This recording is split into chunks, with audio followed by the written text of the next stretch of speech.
the Jello program, starring Jack Benny, with Mary Livingston, Phil Harris, Kenny Baker, and yours truly, Don Wilson.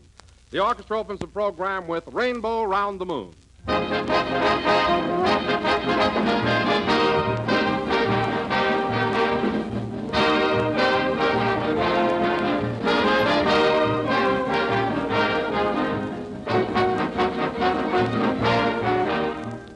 This is the time of the year when it's fun to get the fireplace going, set up a card table, and have Sunday night supper by the fire.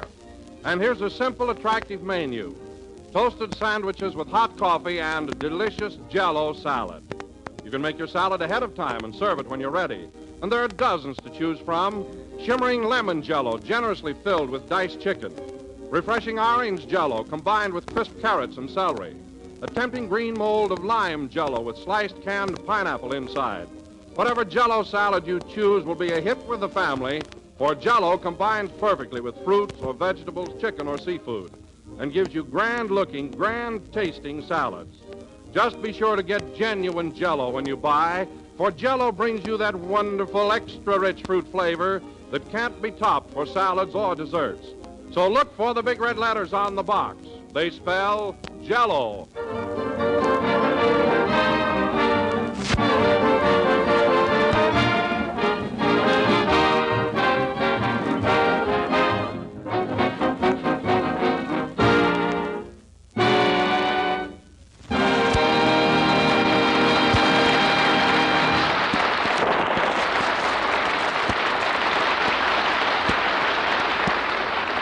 That was Rainbow Round the Moon, played by Phil Harris and his orchestra. Now, ladies and gentlemen, tonight we take you to Jack Benny's new home in Beverly Hills, where he's throwing a Halloween party for his whole gang.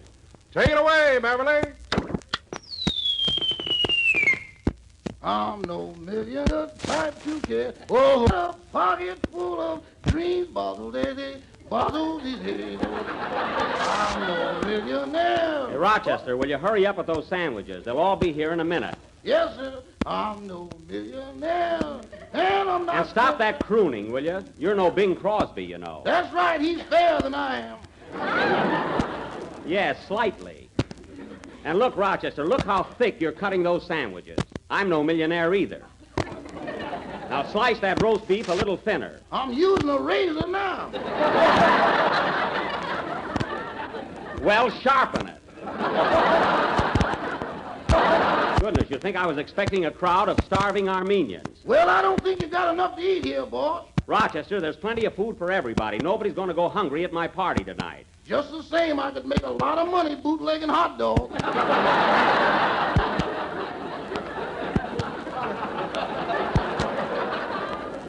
Oh, you could.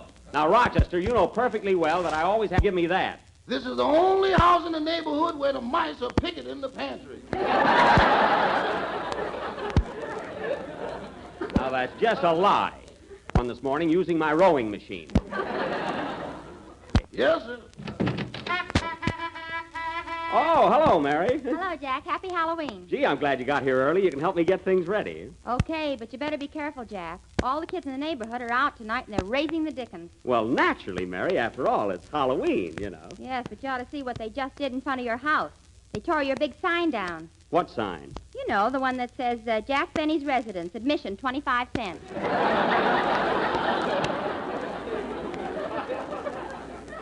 Oh, darn those kids in this neighborhood. I'm going right out there and give them a good spanking. Did you see who they were? Yes, there was Ronnie Coleman, Wally Beery, Bobby Taylor, and the Barrymore brothers. Oh, the Beverly Hills mob, eh? What a bunch of rowdies. Remember last year when they put ink in your swimming pool? Yeah, and all the time I thought the water was too cold. You remember? Every time I took a swim, I turned blue. Yeah. Yeah. Well, those kids better not go in the backyard this year. I set a bear trap for them. A bear trap? Yeah, that'll fix them. Say, Mary, open that jar of stuffed olives, will you, and put one on each plate so it'll look nice, will you? Just one on each plate? Yeah. What are they stuffed with, platinum? Oh, Rochester. What do you want, boy? I thought you were going to bring your brother over to help out tonight. Where is he? He's in September.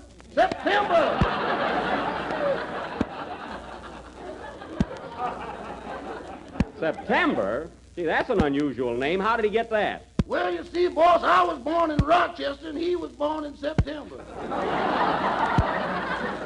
Oh, I get it. Of course, that's only his middle name. Oh, his middle name. Huh? Yeah, he was born in the middle of September. All right. Now, never mind that. Get him out here. I want to talk to him. Oh, September, come in. You called me, brother? Yeah, the boss want to talk to you. Now, September, I suppose you've had experience working at private parties, haven't you? Well, I'll tell he's you... had experience, all right. That boy's been around. Rochester, I'm talking to Septi.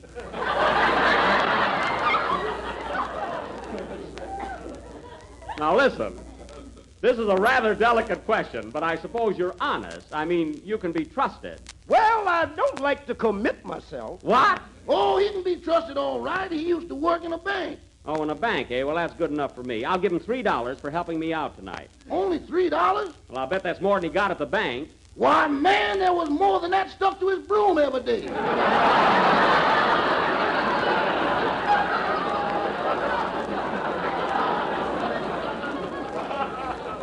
Well, that's all I'm going to pay. Now get busy, both of you. How you coming along, Mary? Fine, Jack. And stop eating those olives. You'll spoil your dinner. That's what I'm trying to do. Oh. Well, then think of me. Some of my gang don't get an olive on their plate tonight. They'll go around saying I'm cheap. And another thing, Mary, don't put so much lettuce in that salad. What is this, a rabbit's convention? Oh, for heaven's sake, Jack. An extra head of lettuce isn't going to break you. That's not the point. I like to see things dainty. If they're any daintier, we'll have to use tweezers. Now, you just wait. If you want to know something, Mary, we're going to have a squab for dinner. One squawk for the whole gang? Yeah. What are you going to do, wave it at us? Well, there'll be other things, won't there? Vegetables and fruit and dressing and... What are you going to have for dessert? Popsicles. And they're delicious, too. Answer the door, Rochester. You answered, September. Are you closer than I am? No, I think you're closer. No, you is. Well, we've got to open that door. Is there a surveyor in the house? Now, one of you answer it. Never mind, I'm in now. Oh, hello, Kenny. Hello, Jack. Oh. How am I doing? Say, you're the regular Halloween kid, aren't you? I suppose you've been out raising the dickens tonight, huh? Have I? And you know, when I left my house tonight, I stuck a pin in our front doorbell so it keep on ringing all the time. Oh, boy, you should have heard it. A pin in your own doorbell. I bet your mother and father were mad, huh? Nah, they're away for the weekend. Kenny, that's the silliest thing I've ever heard of. You're the only guy in the world that would ring a doorbell to annoy someone in an empty house. Well, that's nothing. When I go home tonight and open the door, a pail of water's going to fall on me.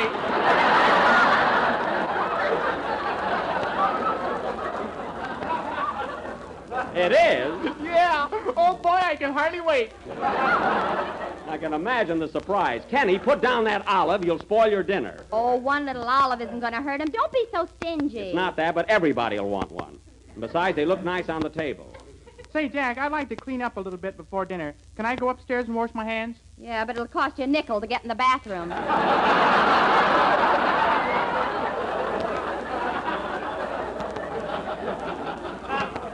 Now, Mary, you know better than that. So don't pass any of those smart remarks. Say, Kenny, when the gang comes here later, we want to have a regular party. You know, a lot of entertainment and fun. Will you sing a song for us? Sure, will. And say, Jack, I got a pip, too. You want to hear it? We'll wait till the gang gets here. No, I want to do it now. I want to see if you like it. Oh, all right, go ahead. Say, Mary, peel those hard-boiled eggs, will you? They're old enough to peel themselves. Do as I say. Go ahead and sing, Kenny. Hey, boss. What is it, Rochester? You know that bear trap you set out in the backyard for those kids? Yeah? Well, we just caught a bear in it. A bear? Well, if there's an Italian on the other end of that chain, I worked with him in vaudeville. Let's go out and see. Sing, Kenny.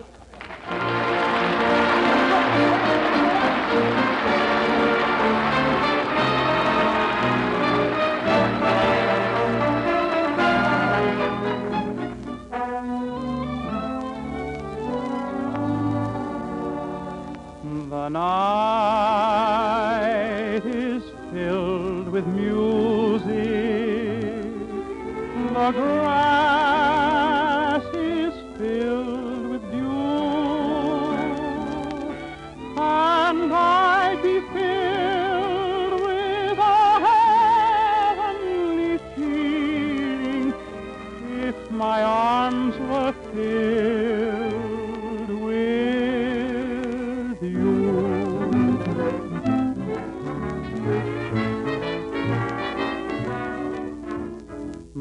Must you dance every dance with the same fortunate man? You have danced with him since the music began. Won't you change partners and dance with me? Must you dance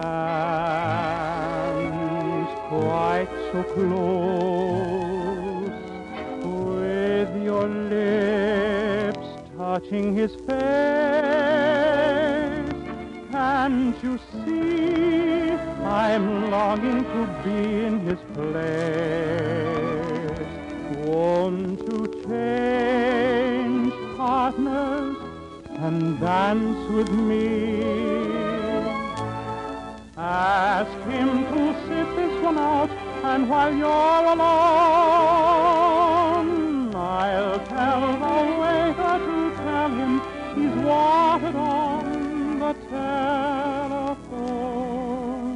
You've been lost in his arms ever since heaven knows when. Won't you change partners, and then you may never want to change partners again.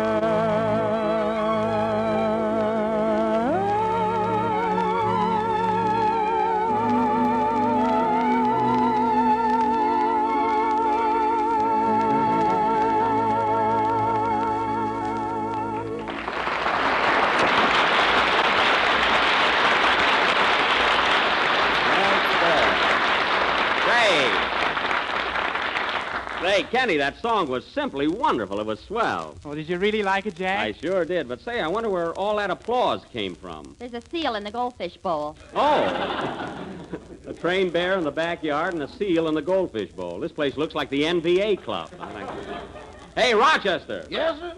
Where's that bowl of punch I made? I want it out here on the table so the guests can have a drink before dinner. I'm afraid that punch is kind of weak, boss. Weak? Yes, sir. If you ask me, it could stand a gin transfusion. Now,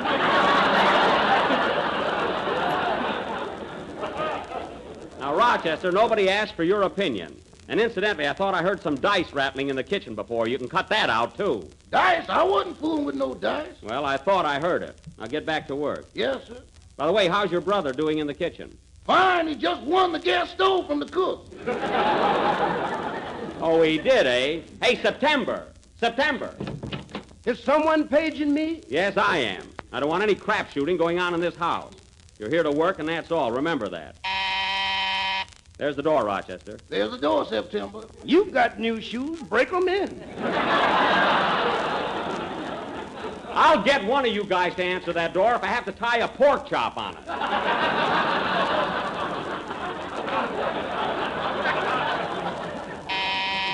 Rochester, answer the door. Doors, doors, doors. I'd like a job working a tent sometime. You will if you're not careful. Say, Jack, I'm getting hungry. What are we going to eat? Kenny, you'll eat when everybody gets here and put down that goldfish. Well, I'm only petting it. Tell him what you did with the other one. Kenny, if you eat another goldfish, you'll get yours. Well, look who's here. Hello, Mr. Harris. Hi, Rochester. Well, hiya, Phil. Well, Phil, I thought you'd never get here. Come on in, Barbara. Barbara? Oh, Jack, I hope you don't mind. I brought a girlfriend of mine along. Hey, I should say I don't. Say, she's beautiful. Huh? Wow! Kenny! Come right in, Miss. This is Miss Whitney. Oh, how do you do, Miss Whitney? Welcome to our happy little gathering. Thank you, Mr. Benny. I'm so glad Phil invited me. I do hope it's not an imposition. Oh, no, no. The more the merrier. It's always open house at the Chateau Benny. Oh, by the way, Miss Whitney, this is Kenny Baker. Hello, Kenny. Boy, I could go for you. Hey. Don't mind Kenny. He's such an impulsive kid. And now, Miss Whitney, I'd like you to meet Mary Livingston. Hello, Mary. It's so nice meeting you, my dear. Oh, Raleigh. Well, it's just too ultra, ain't it?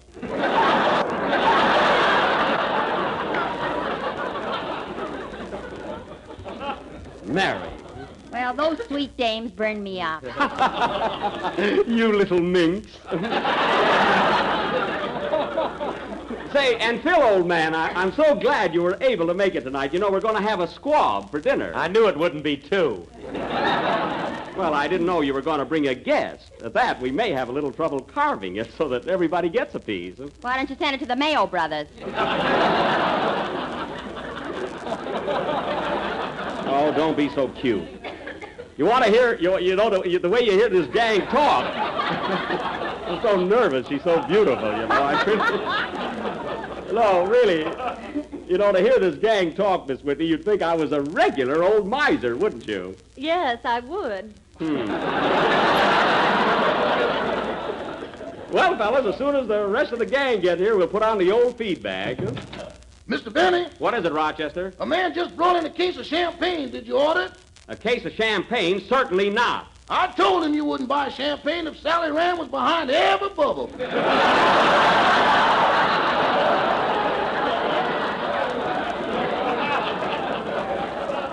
Well, anyway, I don't want it. Send it back. Yes, sir. If he didn't get so many laughs, I'd fire him. Good heavens, what's that? Oh, hello, Don. What's the big rush? Oh, boy, I got here just in time. Hi, fellas. Hi. Don, you're all out of breath. What happened? Well, I've been out celebrating Halloween, and you know that big white house up on the hill? Yeah? Well, I had a bar soap with me, so I sneaked up to the window and I wrote on it, Jello has 6 delicious flavors, strawberry, raspberry, cherry, orange, lemon, and lime. Why, Don, you little scallywag. Did you get caught? Yeah, a man came out and kicked me right between lemon and lime. Well, brush yourself off, Don, and join the party. Oh, by the way, I want you to meet a friend of Phil's. This is Miss Whitney, Don Wilson. How do you do, Mr. Wilson? Well, I'm very glad to know you, Miss Whitney. Are you familiar with Jello? Don, please, you've just met the young lady. That's all right. I have a weakness for Jello myself. Oh, is that your only weakness, Miss Whitney?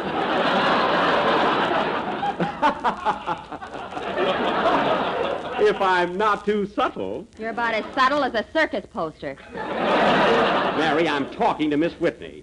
But you know, Miss Whitney, I've had a feeling all evening that I've seen you somewhere before. Are you by any chance in the movies? No, I'm not. Well, I am.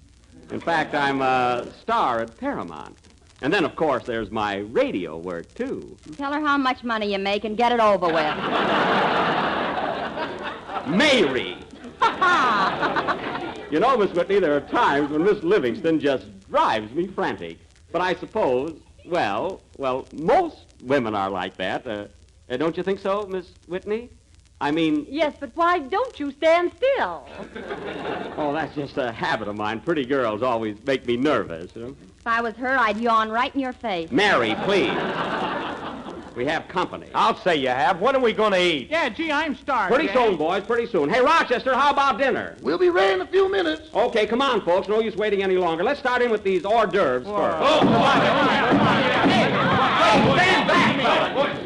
One at a time, for heaven's sake. What's the matter with you guys? Oh, I want 2 of those sardines. Kenny, you'll just take the one with your name in front of it.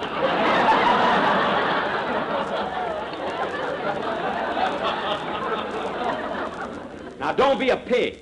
Gosh, this is worse than Russia. Now, Miss Whitney, don't be bashful. Take anything you want. Just help yourself. I tried to, but you hit my hand with a fork. Oh!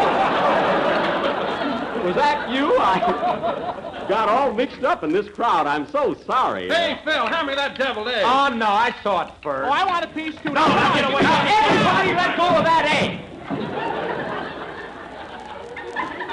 Now, let go. This is the first meal I ever saw with a referee.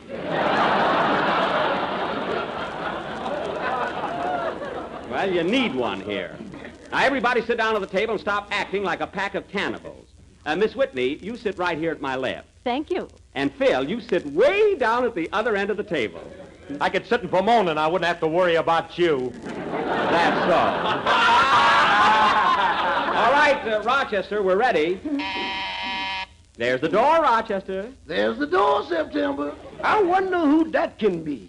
Funny, I was thinking of the same thing. Well, stop guessing and see who it is. You have no idea, Miss Whitney, what I go through with these two boys. The servant problem is simply awful. I know. I'm a chambermaid myself.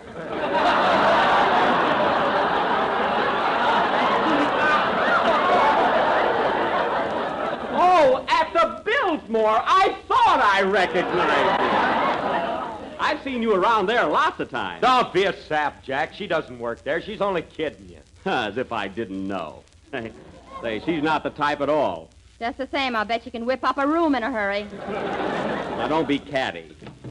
Hey, look who's here. Hiya, fellas. Happy Halloween! Hey, so you finally got here, Andy. Hey, what happened to your ma and pa? I thought you were bringing them along. Well, you know, it's Halloween, Buck, and they're going out to a costume party. A costume party, eh? Yeah, Ma's going as Marie Antoinette, and Pa's taking an axe. Well, that ought to be a lot of fun. It's too bad you had to miss it, Andy. It sure was, Buck. I was all set to go as a geranium. That's a geranium. Yeah, but I look lousy in a flower pot. Well, you'll have a lot more fun right here. Say, Andy, I want you to meet a guest of mine, Miss Whitney. Hello, Andy. Hiya, Babs. What are you doing here? Why, Andy, do you two know each other? Oh, sure. We used to go to high school together. Hey, Babs, will you ever forget the time I kissed you? I certainly will. Well, Andy, you might as well sit down. We're about ready to eat. Mr. Benny, I'm sorry, but there's going to be a slight delay. What's the matter now, Rochester? Well, September had a little argument with the cook and threw the squad at him. He did? Yeah, it hit him right in the mouth, which was open at the time.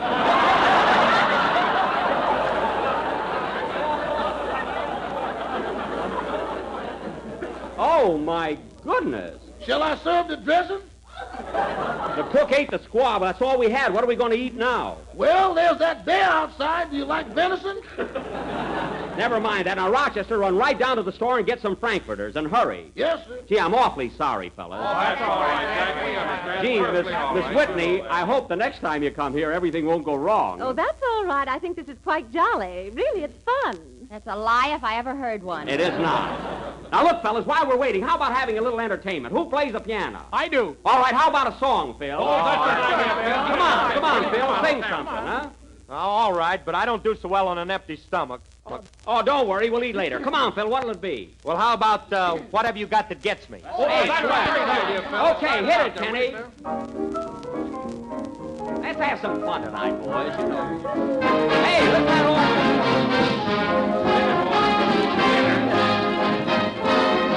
You haven't got that certain glance, you don't romance, and when we dance, you only dance. But what have you got that gets me? Can't you hear me call the rain and You haven't got Yeah. that tiny nose or fancy clothes or lips like petals on a rose. But what have you got that gets me? Yeah. You tease me, you taunt me, you let me sigh. I want you to want me, but why? You haven't got a coat of tan, a rich old man. You just play cards on your divan. But what have you got that gets me? Hey, that was all right. Say, that was swell, Phil. Say, Andy, how about you singing a chorus? Oh, not me, Buck. I'm a little hoarse tonight. Oh, well, I'm glad you told us. Go ahead, Andy. Sing it anyway. Well, all right. I'll do it if Mary sings with me. Sure, how about it, Mary? I'm so weak now, I'll do anything. Atta girl, Mary. Get All right right, in there. hit it, Kenny. You haven't got that certain glance, you don't romance, and when we dance, you only dance. But what have you got that gets me? Here's what I got. A cow, a goat, a gravel throat. My voice sounds like an old coyote. That's what I got that gets you. You're happy, you're slappy, but I love you. I'm Don Juan and Romeo too. You haven't got a grand physique, your chin is weak. But I got what what they call technique. That's what I got that gets me. Wait a minute. Now, wait a minute, fellas. Wait. Hey. Wait a minute, Don. Hey, Don, how about you and I singing a chorus? Huh? Okay, Jack. Come swing on, it hit out. it, fellas. I can follow Andy. You haven't got a form divine. You're not streamlined. Your hips would make 14 of mine. But what have you got that gets me? Here's what I got. It's strawberry and raspberry, orange, lemon, lime, cherry. That's what you've got that pays me. Yeah, man. You're sweet, Jack, you're neat, Jack, but oh so tight. It looks like we'll all starve tonight. Right! I haven't got a squab that's true for you or you. For a guy like you, that's nothing new. So what have you got that gets me?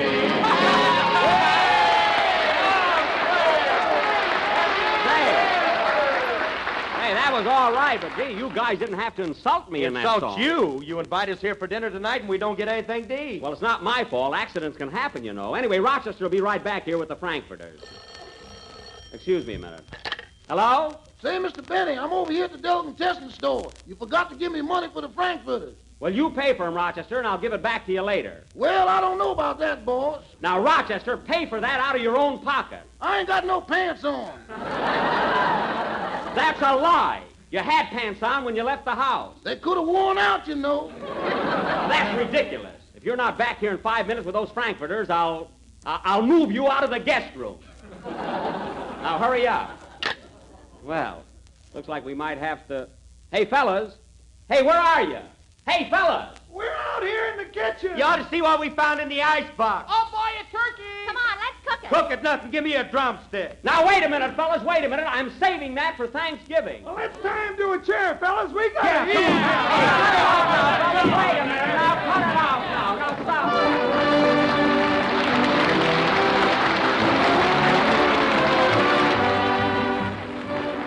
Here's a brand new dessert the whole family will enjoy, and it's so easy, so inexpensive, so good to look at that you'll enjoy making it. It's the new Jello butterscotch pudding, a real triumph in desserts. Just picture it for yourself. Crystal sherbet glasses each piled high with this rich-looking, taffy-colored butterscotch pudding. It's luscious with good old-fashioned butterscotch flavor. It's mellow and smooth and creamy. It's swell dessert. And butterscotch is just one of 3 new Jello puddings. There's Jello vanilla pudding, a lovely creamy color with a delicate flavor of real vanilla, a grand all-family dessert. And there's Jello chocolate pudding, as delicious as the kind that Mother used to make, but far quicker and easier. For these tempting new Jello puddings require only a few moments cooking. There's no fuss or bother, and the simple directions are on every package, and you can't go wrong. So try them all and try them soon. The best way to get acquainted is to buy 3 packages at a time. Ask your grocer tomorrow for Jello butterscotch, vanilla, and chocolate pudding. This is the last number of the 5th program in the new Jello series, and we'll be with you again next Sunday night at the same time. Gee, that Miss Whitney was beautiful and so charming, too. Mary, do you think she liked me? Oh, sure. How could she resist you, you big, strong dope? Good night, folks.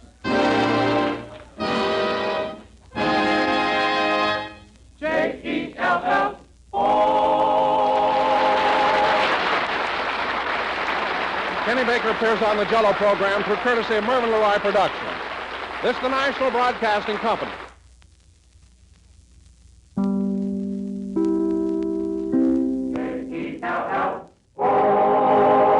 The Jello program, starring Jack Benny with Mary Livingston, Phil Harris, Dennis Day, and yours truly, Don Wilson. The orchestra opens the program with Let's Be Buddies.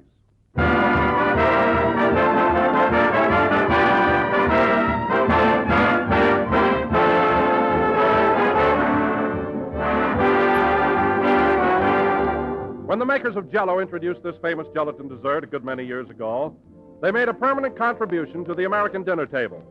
And now they've added another standard item to the national menu in those delicious new Jello puddings. Jello puddings are ready-prepared puddings that take far less time to make them than the old-fashioned pudding, which required 5 or 6 different ingredients and took half an hour or so to prepare.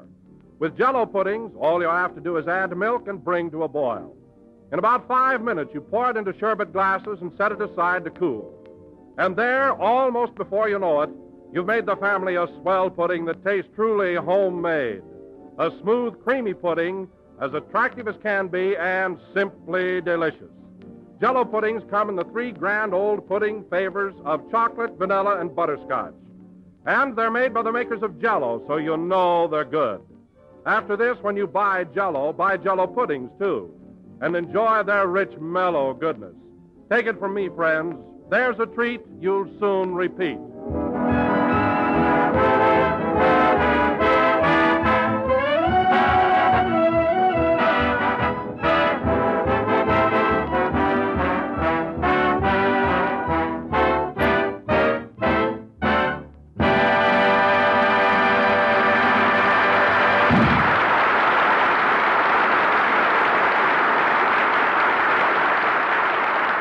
That was Let's Be Buddies, played by the orchestra. And now, ladies and gentlemen, as you all know, last Thursday evening was Halloween, and Jack celebrated by throwing his annual costume party for the Jello gang. So this evening, we will turn back the clock. The time, last Thursday night. The place, Jack's home in Beverly Hills. Take it away. I'll never smile again. Hidey-hidey-ho. Rochester.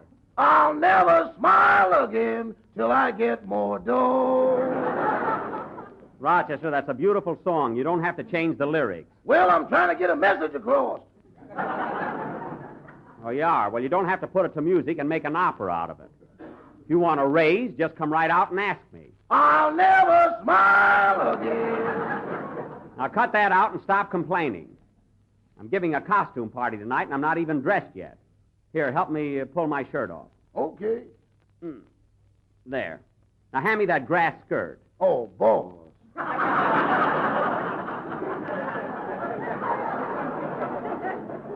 Rochester, hand me that grass skirt. Tonight, I'm going to be a hula girl. Oh, hula girl? Yes. With your rheumatism? Never mind my rheumatism. I bought this outfit when I was in Honolulu, and I'm going to wear it. Now, pin that gardenia in my hair. Yes, sir. Well, what's the matter? Can't find anything to pin it to. All right, hang it over my ear. There. Say, that's pretty good. Do I look like a hula girl, Rochester? I suppose so. I guess they come in all shapes and sizes. You can never pay me a compliment, can you? Now go out and make those popcorn balls like I told you to. Yes, sir. Say, boss, how about the cider? The cider? Do you want me to put a little jolt in it? Leave it alone. There's nothing more refreshing than a glass of sweet cider. Nobody's going to slide down the banister on that. Rochester, there's going to be a party, not a brawl. Now go tend to your work. And on your way to the kitchen, answer the door. It's in the opposite direction. I don't care. Answer it. What do you want me to do, rebuild my house? My goodness. Grass skirt's a little long. I better pull it up. It's Miss Livingston. Good evening, Miss Livingston. Hello, Rochester. Oh, hello, Mary. What do you think of my costume? Well, I'll be... What's so funny about me being a hula girl? Hula girl? I thought you were a haystack with dandruff. Mary, if I'm a haystack, what am I doing with this gardenia hanging over my ear? All right, you're a sissy. I'm not a sissy. I'm a hula girl. Princess Jackamoku. Now, later on, Mary, when the party gets rolling, I want you to ask me to do a native dance. No kidding. Are you going to dance? Yeah, I learned it in Honolulu last summer. Get a load of this. It's not the island fair that is calling to me. Dum-dum-dum-dum-dum-dum-dum-dum. Wow, how's that? I sure made my hips move, didn't I, Mary? Yeah, now move them back.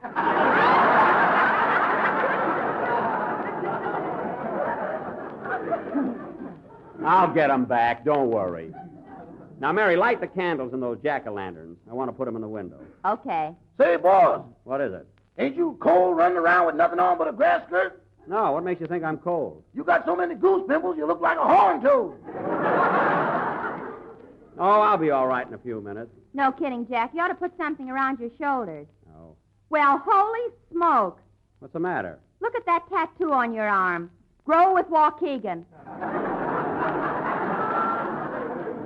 Oh, that. I had it done when I was a young fella. You know, I had a couple of snorts of elderberry wine one night, and I felt very civic. Hand me that pumpkin. Here you are. Gee, I'll bet you were a devil in those days, eh, Jack? Was I? You should have known me then, Mary. I can just see you standing in front of the pool room, with a straw hat over one eye and a toothpick in your mouth. Yeah. When a girl would pass by, you'd yell, "Hello, chicken, let's fly the coop." All right, so I used to flirt with the girls. You get one yet, boss? Rochester, I thought I told you to go out in the kitchen and fix those popcorn balls. And see who that is. Why don't you put swinging doors in here? Rochester, this is not a saloon. Especially with that cider. Never mind, answer the door. Okay. Never saw anybody as lazy as he is. Say, Mary, I forgot to ask you, how's your cold? You know, we missed you on the program last week. Oh, I'm fine now, Jack. I'll be with you next Sunday. That's good. Well, look who's here. Hello, Dennis. Hello. Well, look at the kid, all dressed up in a Navy uniform. Where'd you get it, Dennis? My girlfriend goes with a sailor.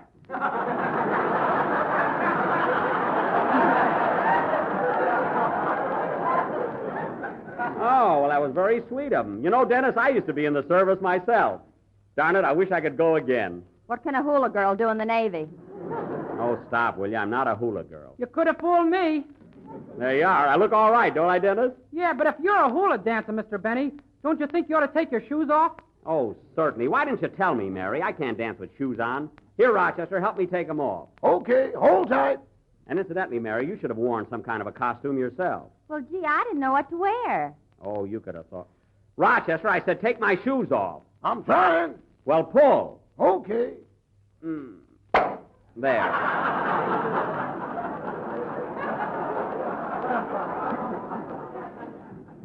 Now, take the other shoe off. Say, Mary, I got an idea how you can dress. Why don't you go upstairs and put on one of my old suits I used to wear in vaudeville? Where'll I find it? They're in the big trunk in my... Thanks. They're in the big trunk in my bedroom. Gee, it feels kind of good to go barefoot. Look who wants to get in the Navy with those fallen arches. Mary, I've told you 1,000 times my arches are not fallen. Then why do you make a footprint like a wedgie? Because I like to keep up with the style. Now go upstairs and put on one of my old suits and get into the spirit of things. Okay. Rochester, don't stand there holding my shoes. Put them away. Well, the right one's got a lot of those old big $1 bills in it.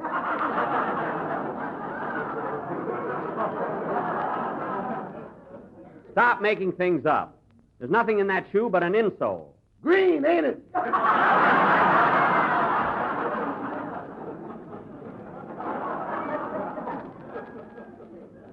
Put them away. I know exactly how much is in there. Yeah, I wish the gang would get here. Say, Dennis, Yes, please? what are you going to sing on the program Sunday? Well, I don't know, Mr. Benny. I haven't picked anything out yet. Oh. Well, look, Dennis, there's a brand new number out now called Do You Know Why?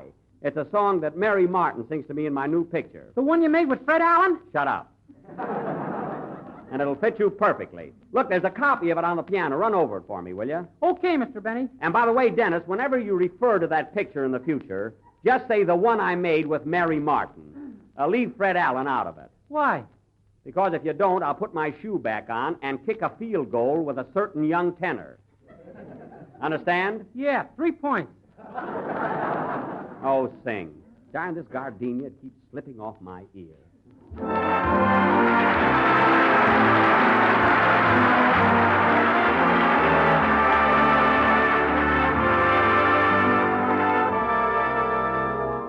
We used to say our love will stay until the cows come home.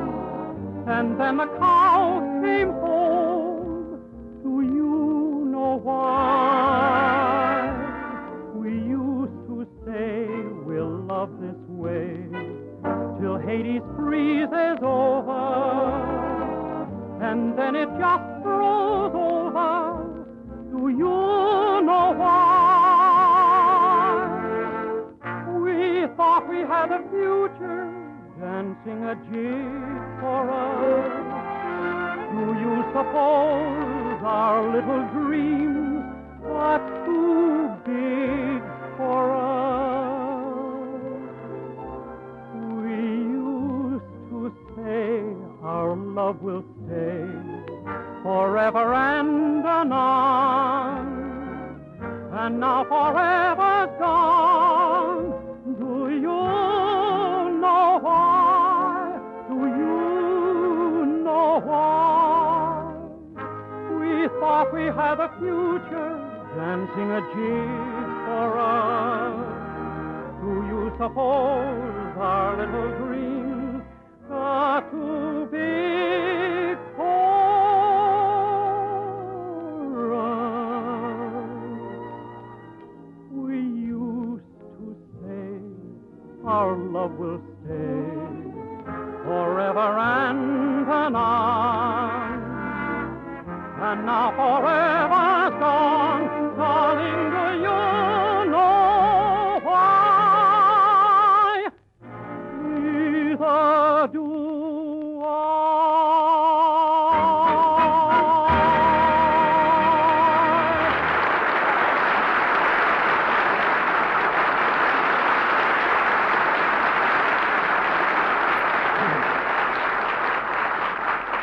Very good, Dennis. That'll sound great on the program. Yeah, I think it'll be swell. Wonder what's keeping Phil and Don. We want to go out tonight and have some fun. See, Mr. Benny, while we're alone, do you mind if I ask you a personal question? No, what is it? Well, how come I only got 35 cents for mowing your lawn last week?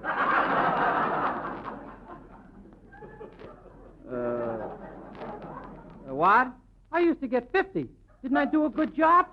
Well, of course, Dennis, but you see, 35 cents is the winter rate. The grass doesn't grow as high in the winter. Oh, that's right. Certainly. I'm sorry I mentioned it. Oh. That's okay. You're not mad, are you? No. You had a legitimate complaint. No. Don't hesitate to speak up, Dennis, anytime. And incidentally, I wish you'd watch those... Oh, Rochester. Yes, boy. There's someone at the door. I'm fixing the popcorn. Answer the door.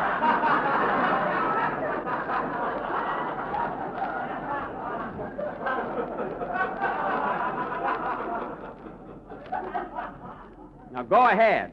Yes, sir. Doggone, with all this walking, I might as well be a picket. I never saw anybody that hated doors so. Hello, Mr. Wilson. Hello, Rochester. Hi, Jack. Dennis. Hello, Mr. Wilson. Say, I thought you'd never... What's that supposed to be, Don? A black costume with white lines all over it. Why, don't you get it? No, what are you? I'm a skeleton.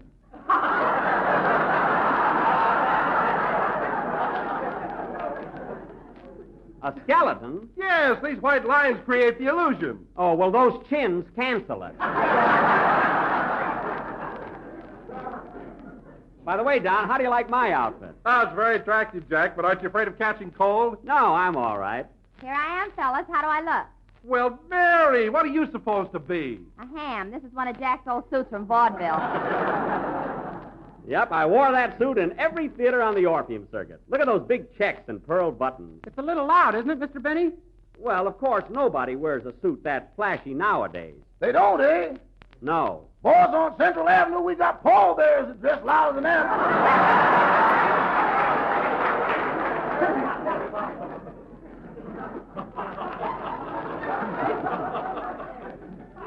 I believe you. What a suit. Get a load of these cuffs on the sleeves. Well, it was all the rage. Gee, when I used to walk out on the stage in that outfit, I was a sensation. What are those red spots all over the suit, Jack? Those red spots? I don't know. They'd have tomatoed him in Toledo. They tomatoed him in Toledo? Now, wait a minute, Mary. That's a fib. When I played Toledo, it was wintertime, and tomatoes were out of season. You were so bad, they shipped them in. Listen, Miss Livingston, Toledo was one of my best towns. Why, I used to be a... Open up! Open up in there! Hey, fellas, there's Bill Harris. Wait till he sees me in this hula costume. Answer the door, Rochester. Here I go again. Answer it. Is my gardenia on straight, Mary? Yes, yes. Good evening, Mr. Harris. Hello, Roch. Hiya, fellas. Hello, Phil. Hi, Mr. Hack. And there's Mary. How's your cold, baby? Oh, a lot better, Phil. That's swell. Say, who's the old dame in the grass skirt? Old dame, this is me. I'm a Hawaiian princess. What are you doing later, Toots? Now cut that out. I wouldn't laugh at anyone else's costume, Phil. What are you made up for in that outfit? Well, I'm Julius Caesar. You know, the guy that was nuts about Cleopatra. Julius Caesar? You know, he was the Roman umpire.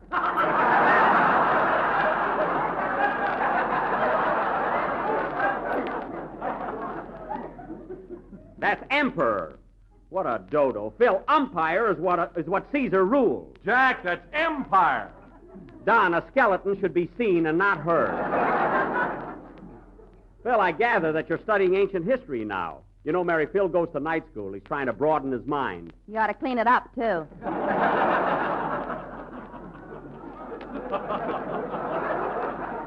You said it. All right, Mary, all right. You don't have to get derogatory. There he goes with derogatory again. He learns one big word in night school, and he's going to run it right out of the dictionary. Say, Don, are you going to... Hey, fellas, you know who wrote the first American dictionary? Noah Webster. All right, Phil, we know that. Jack, I'm getting hungry. When are we going to eat? Pretty soon now.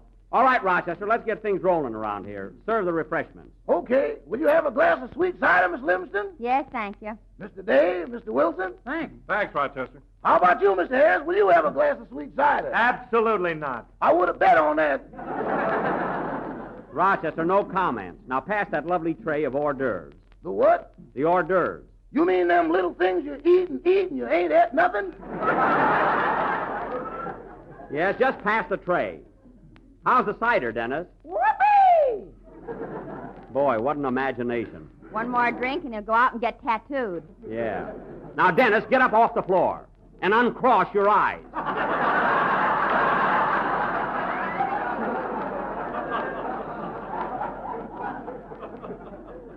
Showing off on sweet cider yet. Pass the olives, will you, Phil? Here you are. Gee, you look cute in that outfit, Mary. Where'd you get the suit? This is the one Jack used to wear in vaudeville. Yes, sir. I wore that suit in every theater in the country. Hey, Jack, look what I found in the pocket, an old program. No kidding. Yeah, from the Globe Theater, Kansas City, Mo. Oh, yeah. Who was Mo? The manager, wise guy. Who was Mo? The Globe Theater, eh? You were the headliner, weren't you, Jack? I sure was. Who was on the bill that week, Mary? Here it is.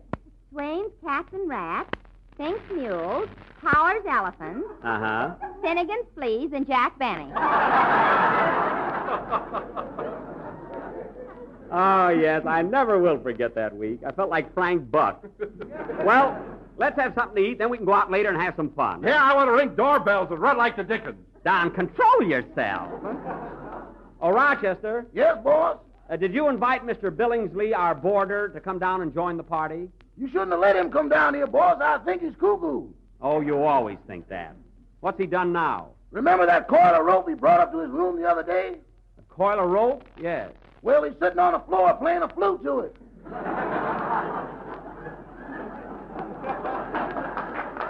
Oh. Why didn't you take the rope away from him? I tried to, and it hissed at me.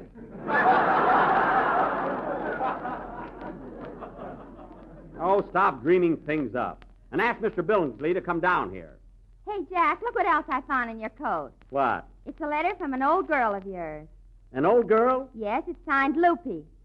Oh, Loopy Herman. Oh, yeah, from Upper Sandusky. Gee whiz, it's written way back in 1911. Yeah, oh, boy, she was pretty. What does she say, Mary? Now, Mary, don't you dare read that letter. It's personal. My own sweet Jack. Mary. Oh, be a sport, Jackson. Let her alone. Oh. My own sweet Jack. I have written and written, but so far have not received an answer. When am I going to hear from you? What? Use the dame's illiterate. Oh, fine. 1 week in night school, and he's a critic. Get this, fellas. Now, Mary. I'll never forget the first time we met in front of the Cameo Theater. Our meeting was very romantic, although I liked to die when you whistled at me and yelled, "Hello, chicken, let's fly the coop."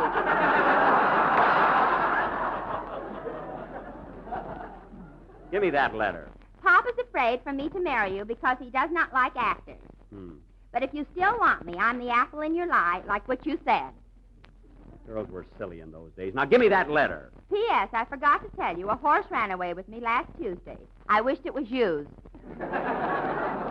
Mary, give me that letter or tear it up. Why, Jackson, I can't understand you going out with a dame that ignorant. Phil, you were spelling Harris with one R up to last week. You're never right. Now, wait a minute, Jack. Phil may not be so hot in English or history, but he's not so dumb. Oh, yeah? You just don't understand him, that's all. I don't understand him. No. That a girl, Mary. Come here, Phil. I want to tell you something. What is it, kid? Well, listen to this. You know, Phil, I'm critical and analytical where you're concerned. I've learned just what you're all about. You mean, Mary, that you think you've really got me figured out? I think so.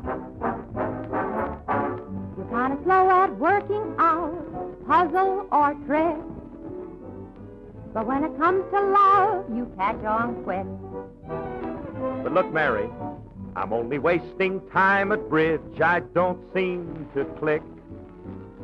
But when it comes to love, you catch on quick. Well, there's a lot of other things I know. I'm kind of sharp. Where's Alaska? Alaska's right up, when is Christmas? Christmas is the 20th. Who was Lincoln? Oh, I'll bet you I'm wrong, whatever I'm thinking. You're not a whiz at any quiz. Your mind just won't tick. But when it comes to love, you catch on quick. Well, ask me something else. Go ahead. Now ask me something. You don't know what it's all about when you wave that stick. Well, the stick. But when it comes to love, I catch on quick. And even though you have a band, you can't play a lick. Maybe not, honey. But when it comes to smooging, I catch on quick. Ask me something about music, all right, will you? Phil. Anything. What's the downbeat? A downbeat is when you bring what's the half note? that little round thing. What's a ballad? I'll bet you it's something that comes with a salad. You couldn't find your way around with shovel or pick. But when it comes to love, we catch on quick.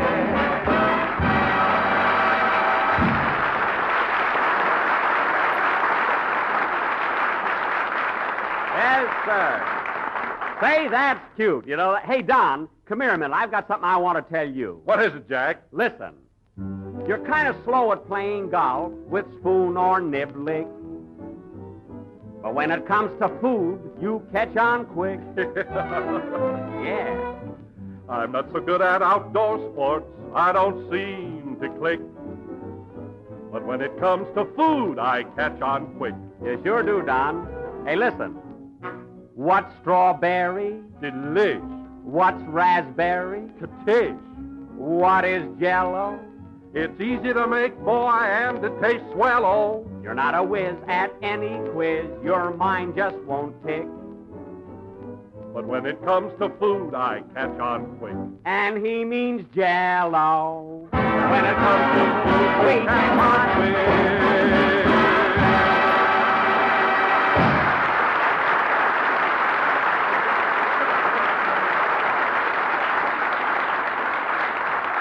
Hey, that was great. We ought to sing that Sunday, Don. Make a note of it, will you, Mary? Let me do it. I'm practicing writing. All right, Phil, all right. You can do it. Well, it's Mr. Billingsley. Good evening. Good evening, Mr. Benny. Entertaining your friends, I see. Yes. Yes, won't you join us? No, thank you. I was just going out. That's too bad. Say, that's quite an outfit you're wearing. Yes, I'm Napoleon. Well, there's nothing like dressing up on Halloween. Oh, is this Halloween? Goodbye.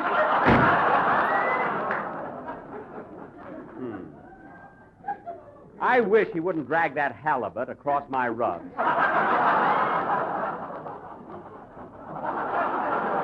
Hey, fellas, what do we do now? Let's go out and ring doorbell. Okay. If I hear another doorbell, I'll scream. Too bad about you. Come on, fellas, let's go. Now, wait a minute. Mary wants me to do my hula dance, don't you, Mary? Yeah, I can hardly wait. Hey, Don, get a load of this. I learned it in Honolulu. Say, Rochester, get your guitar. Here it is on the piano. I want a little hula music for atmosphere. Do you know a little brown girl? Millions of them.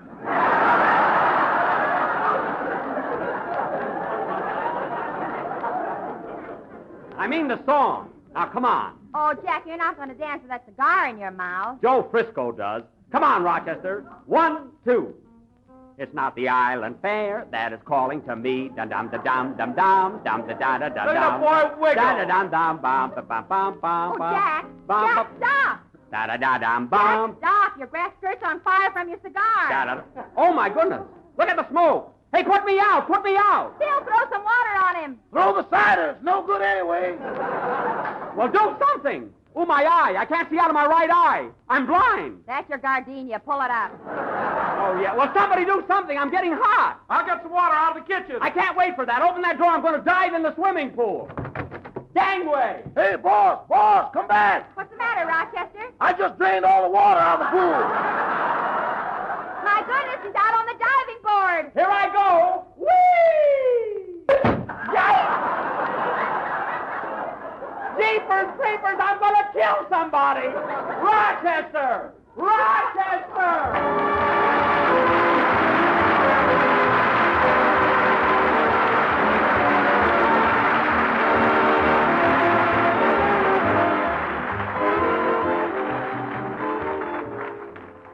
Have you ever noticed, ladies and gentlemen, that very often when folks sit down to dinner, the first thing they think of is the last part of the meal? What's for dessert is the way they usually phrase it. And the quickest, most satisfactory answer, of course, is Jello. For example, there's that grand new Jello recipe, raspberry banana dessert, as simple to make as ABC and downright swell. Just make up a package of raspberry Jello as you usually do. Chill until slightly thickened and fold in 1 banana sliced. Then mold and serve plain or with whipped cream. You'll say it's one of the finest desserts you ever tasted. You really will. For raspberry Jello, like strawberry Jello, now has a new, improved flavor obtained by using a natural flavor base artificially enhanced, which gives raspberry Jello its distinctive goodness. Enjoy it tomorrow in Jello's new raspberry banana dessert, a tempting combination of creamy sliced bananas and rich crimson raspberry Jello.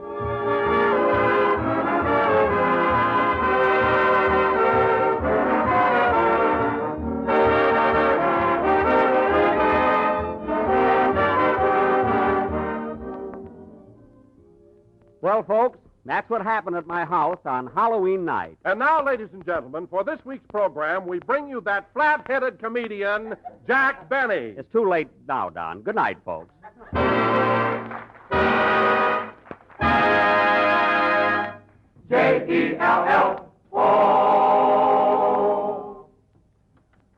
The right to vote is your priceless heritage as an American citizen. Be sure to go to the polls and cast your ballot on National Election Day, Tuesday, November 5th.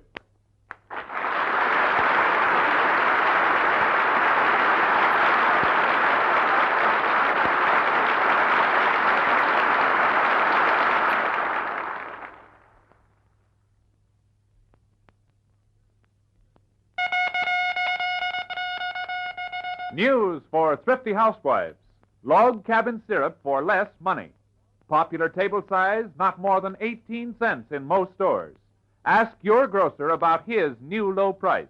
Remember, same luscious log cabin syrup. Same high quality, same mellow flavor. Only the price is changed. Tomorrow, buy log cabin syrup at the new low price. The lowest in history. The Jello program, brought to you by Jello and Jello Pudding, starring Jack Benny, with Mary Livingston, Phil Harris, Dennis Day, and yours truly, Don Wilson. The orchestra opens the program with Mama.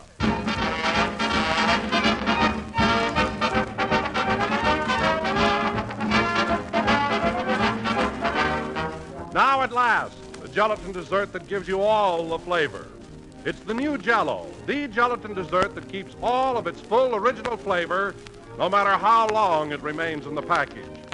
Up until now, gelatin desserts constantly faded in flavor while waiting to be used, lost much of their real taste and tingle. But the new Jello is different. Today, Jello's deep, vivid richness is locked right into the tiny Jello particles where time can't touch it. Jello loses nothing on its way to you.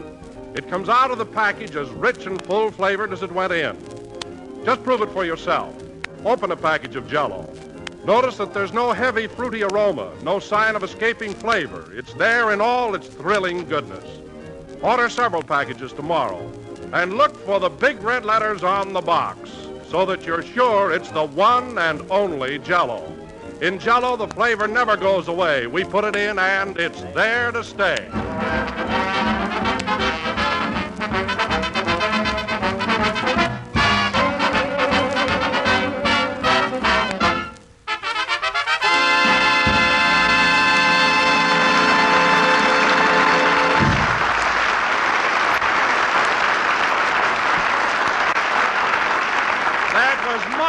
Played by the orchestra.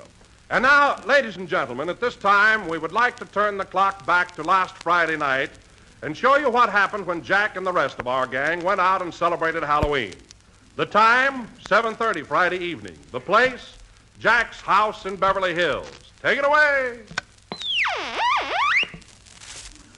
I don't want to set the world on fire.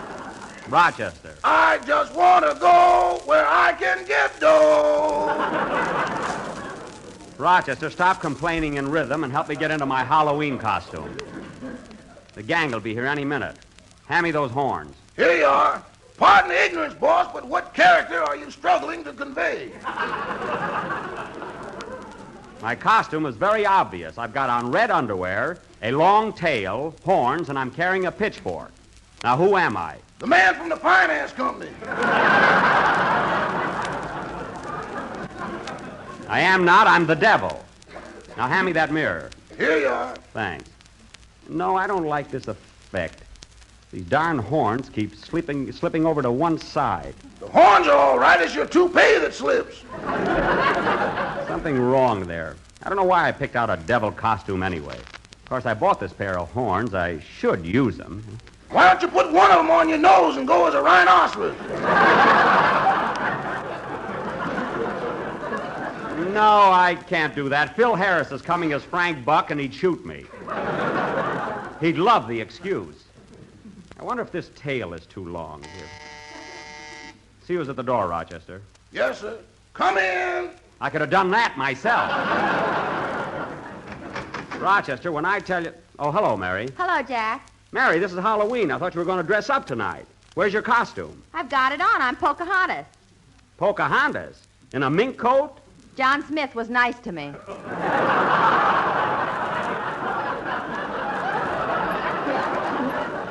Oh, you're a wampum digger, eh? Well, at least stick a feather in your hair. Make it believable. Say, what do you think of my outfit, Mary? Don't I look like the devil? Always. I mean my costume. I'm supposed to be Satan. Had you see my horns? Well, straighten up. You look like a toad. Who ever heard of a red toad? There. Say, boss, I'm going to a masquerade party tonight myself. You are, Rochester? What are you going to be? I'm going to close my eyes and go as a Smith Brothers cough drop.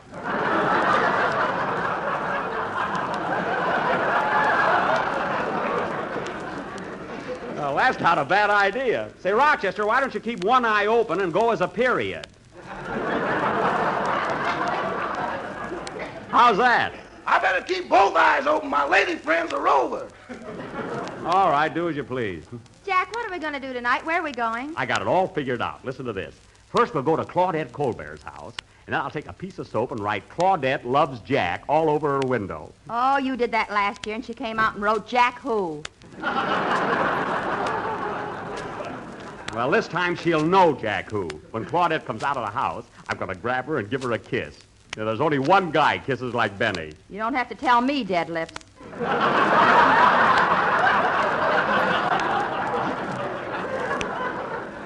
Mary, I'm going to give you a good jab with my pitchfork if you don't look out. Well, anyway, after we leave Claudette... Come in, come in. Well, look what's hopping through the door. For Pete's sake, what an outfit. Hello, Jack, Mary. Hello, Don. What are you supposed to be? Why, can't you tell I'm a kangaroo? Well, sure enough, you certainly look realistic, Don, with those long ears sticking up and that great big pouch. But say, I thought Dennis was coming with you. Where is the kid? Peekaboo.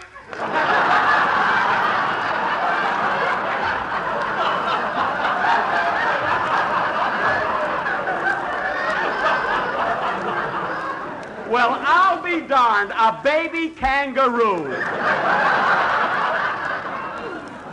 Here, climb out, kid. Here, I'll help you. Thanks, Mr. Benny. Imagine coming as a little kangaroo. You know, I was going to come as a floor lamp. A floor lamp? Yeah, but when I screwed the bulbs in my ears, they wouldn't light up.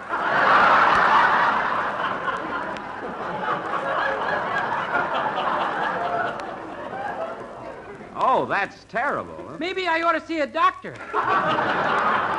Dennis, you're not supposed to light up. You know, Mary, someday I'll have to have a talk with that kid. Huh? By the way, Jack, isn't Phil going to join us tonight? Yeah, he'll drop by as soon as he finishes night school. Say, Dennis, while we're waiting around for him, let's hear that song you're going to do on the program Sunday. Yeah, get over to the piano, kid. Okay. Oh, say, Rochester, did you ask our boarder, Mr. Billingsley, to tune the piano? He's very good at it, you know. We should have never let him monkey with it, boss. Oh, what's he done now? That man's crazy. He cleaned the piano keys with dental floss. Oh, Mr. Billingsley must think he's a dentist again. It's a fine way to clean piano keys. He said the black ones were decayed, so he pulled them out.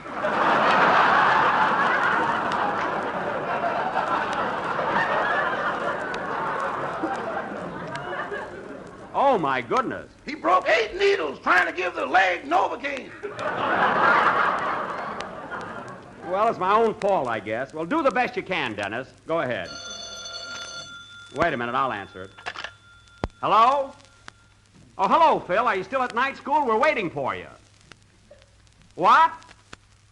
She's keeping you after school? What happened, Jack?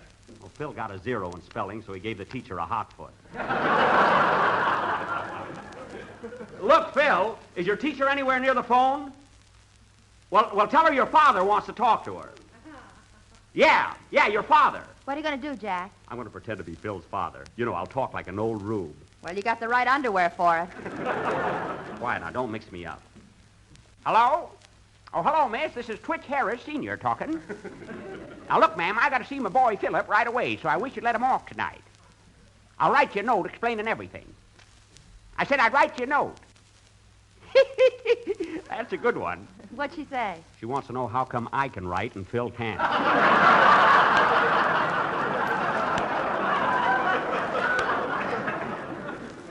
Well, okay, thanks a lot, ma'am. Say, what are you doing later? Well, you can't shoot a man for trying. Goodbye. Well, it's all set, fellas. Phil will be here pretty soon. You know, that teacher sure had a sweet voice. I could kind of go for her. But, Jack, you don't even know what she looks like. Anything he gets is gravy. I don't know about that, sister. Sing, Dennis. See this pitchfork, Mary? You're going to get it. Now, you wait.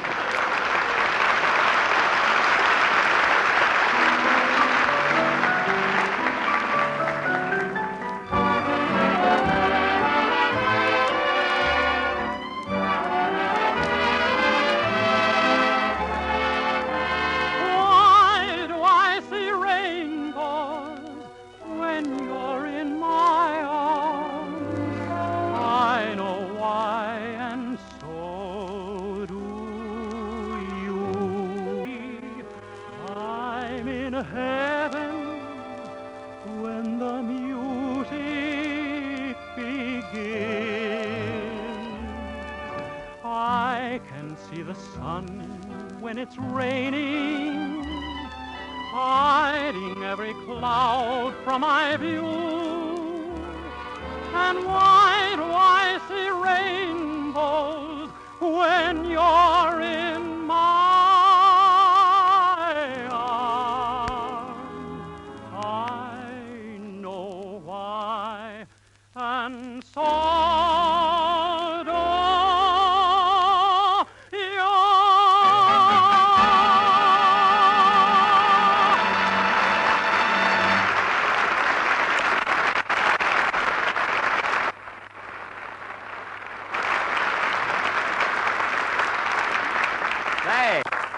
That was all right, Dennis. That song ought to go over swell Sunday. Thanks, Mr. Benny. Can I have something to eat?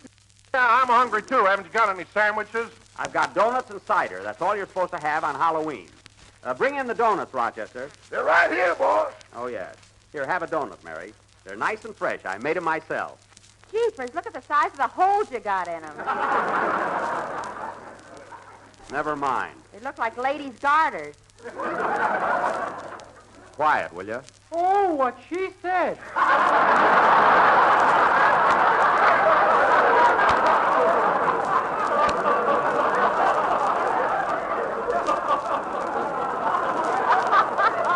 Dennis! No use waiting. I gotta have a talk with that kid. Here, Don. Don, have a donut. Have a donut and some of this sweet cider. Thanks. I think I'll have a glass of that myself. Pretty strong, Jack. Strong? Let me taste this. Well, I'll be darned. Oh, Rochester! Yes, boy!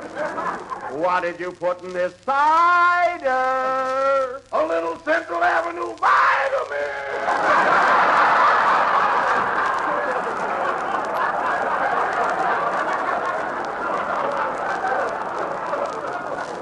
There's gin in there. Now throw that cider out the window. You ain't gonna throw mine out. Dennis, you're not drinking any hard cider. You're a baby kangaroo. Oh, I can't hop on milk. Let Don hop. Now you get back in that pouch. Okay. See you later, fellas. Now stay there. Gee, I wish Phil would get here so we can go ahead. Jack, look who's coming. Where? Oh, yes, it's Mr. Billingsley. Look, he's dressed like Marie Antoinette. Yeah. Oh, hello, Mr. Billingsley. Good evening, Mr. Benny. Having a little party, I see. Yes. By the way, Mr. Billingsley, you're dressed as Marie Antoinette. Are you going to a masquerade? No, my head aches, so I'm going to have it cut off. Oh, I thought you were celebrating Halloween like we are. You see, I'm Satan, and Miss Livingston is Pocahontas, and Mr. Wilson is a kangaroo. I used to be an alligator once, and now I'm an old bag.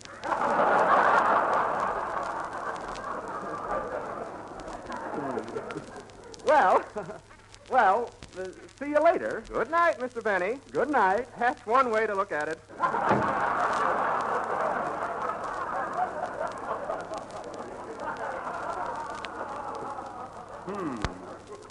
Strange fellow. The other morning for breakfast, he swallowed a raw egg and then drank boiling water for 3 minutes. I don't know. Well, there's Phil. Come on in, Phil. Hiya, Jackson. Hello, everybody. Oh, hello, Phil. Hi. I'm glad you got here, Phil. We want to get going. I'm sorry, but I didn't have time to put no costume on. Don't worry, your tailor takes care of that. Hey, Phil, what happened between you and the teacher? Oh, she got mad at me when we were having our spelling lesson. Oh, what was the trouble? She asked me to spell Pomeranian. Pomeranian? So I said D-O-G, take it or leave it.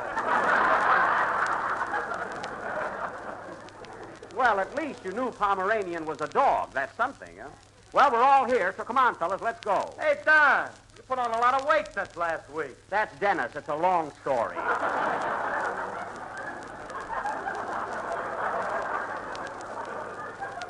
Come on, everybody, let's go. Oh, Rochester, before you leave, be sure and lock the garage so that nobody damages the Maxwell. Okay.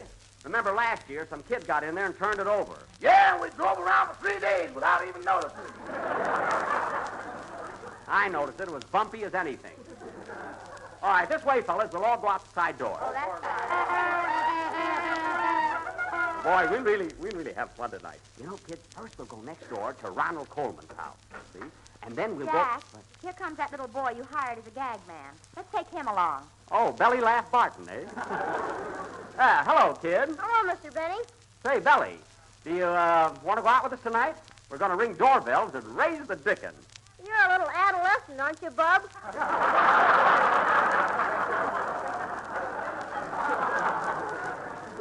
Oh, we'll enjoy ourselves. Sorry we won't come along. By the way, how's the program coming along for Sunday? If I tell you, you won't have any fun tonight. Well, get busy and concentrate. Come on, fellas. Now, I'll tell you what, kids. First, we'll sneak across the lawn to Ronald Coleman's house and put some white paint on the doorknob, see? Then we'll ring the bell, and when he comes out, we'll run like the dickens.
rang Coleman's bell 3 times. Why doesn't he come out? Maybe he went to a party or something.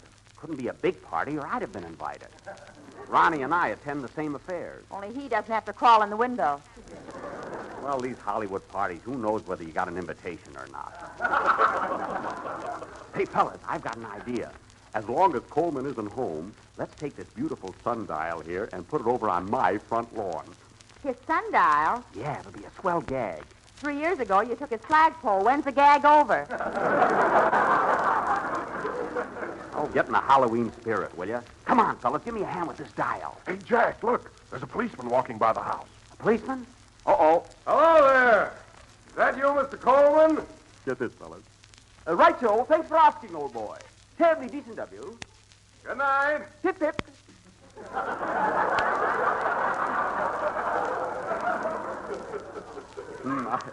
I certainly fooled the blighter. Take that donut out of your eye. You're not Coleman anymore. Oh, yes. Say, fellas, we'll never budge this sundial. It's too heavy. I'll have to phone for some movers. I'll tell you what, though.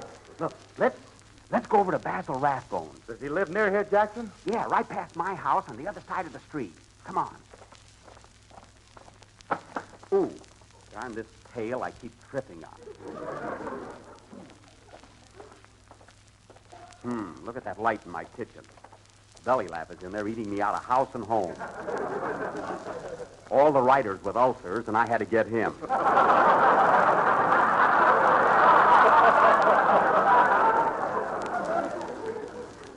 Oh, well.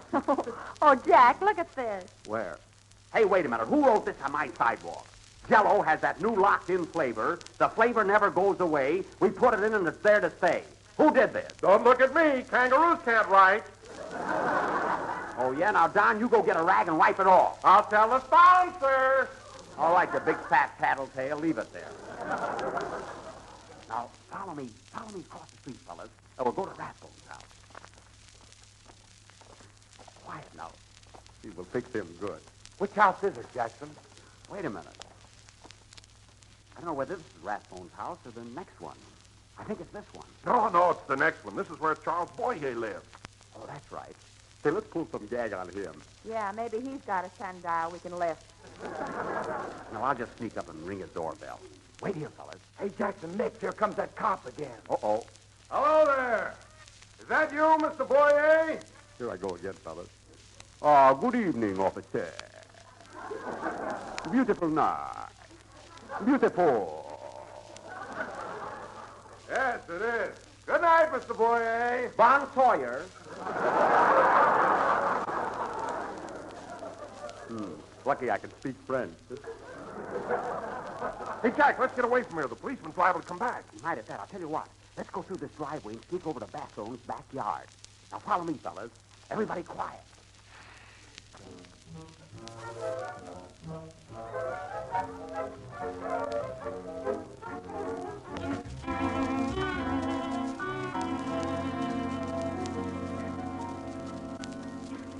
Well, here we are.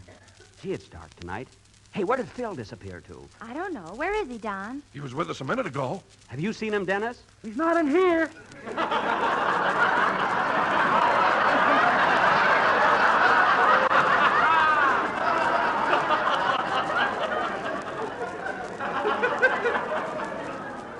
Of course not. Here he comes now. Where have you been, Phil? Boy, am I wet. Why didn't you tell me that Rathbone had a swimming pool? Well, why don't you watch where you're going? I swallowed enough water to last me the rest of my life. Well, it didn't hurt you to go on the wagon even for a second. Now, wait here, kids. I'm going up and knock on the door. When Rathbone comes out, hide in the bushes. Wow, will he be furious? Oh, be careful now, Jack. Don't worry about me. Now, quiet. Get ready, fellas. Yahoo!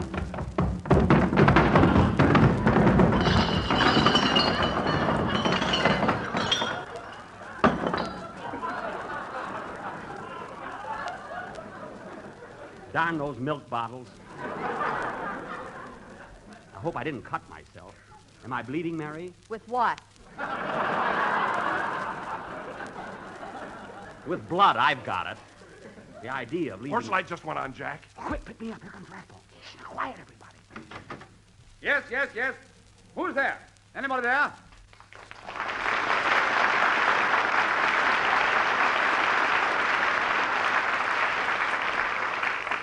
I say, is anybody there? Ah, must be some of those Halloween pranksters. Now, look here, you children. I don't want any more of this disturbance. I've got to get up early in the morning. I'm making a picture. What a ham.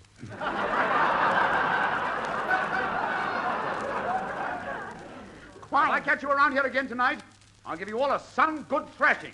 Now, go away, all of you. Scat! Oh, boy, is he burned up. Boy, am I going to make his life miserable tonight. Wait a minute. What do you got against Rathbone? Jack hates him because he can act.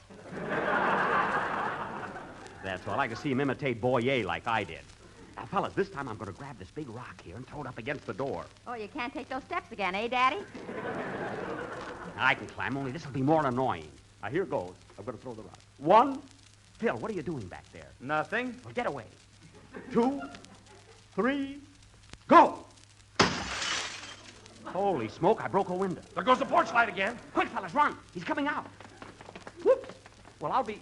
Hey, what is this? Come on, Jack, hurry! Run! I can't run. That darn Phil Harris tied my tail to this bush.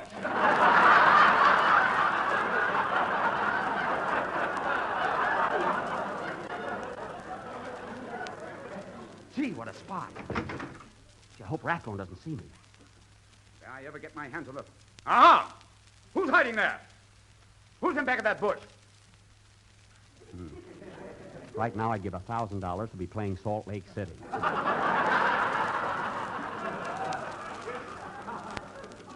Gee, here he comes. Well, may I inquire the name of the moron behind that mask who goes around breaking windows? Who are you? Gee. Come, man, speak up. Gosh. Ah, Basil, I'm only making the joke. It is me, Charles Boyer. Mr. Benny, your accent is revolting.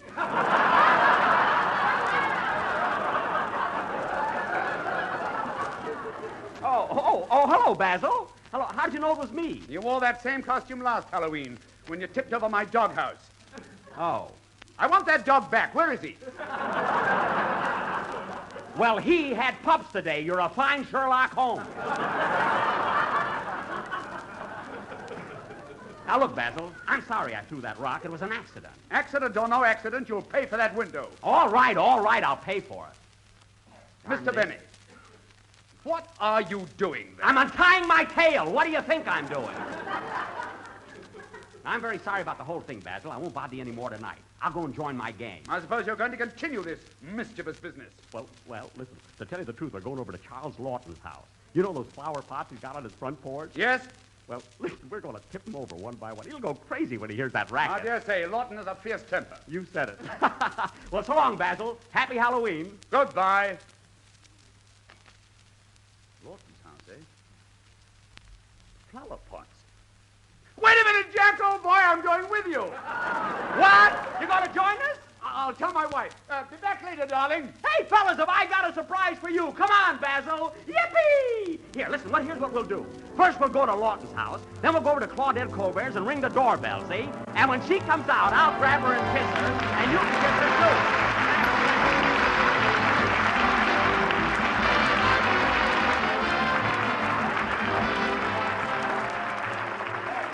3 cheers for 3 grand puddings. Jello chocolate, Jello vanilla, and Jello butterscotch pudding. 3 delicious desserts made by the same people who make world-famous Jello. Jello puddings are puddings that even Grandma would be proud to serve. Puddings that really taste homemade. Yet they take only just a few minutes to make. With Jello puddings, all you have to do is add milk and bring to a boil. Then cool and serve. And there, almost before you know it, you've made the family a smooth, creamy pudding with a flavor unsurpassed by any pudding you ever tasted. So don't wait another day to try these luscious desserts. Try all 3 flavors real soon. Rich, mellow chocolate, creamy vanilla, and golden butterscotch. You'll find them all equally delightful, and you'll want to keep them handy on your pantry shelf all the time. Tomorrow, order Jello puddings and see if you don't say they're just like Grandma's, only more so.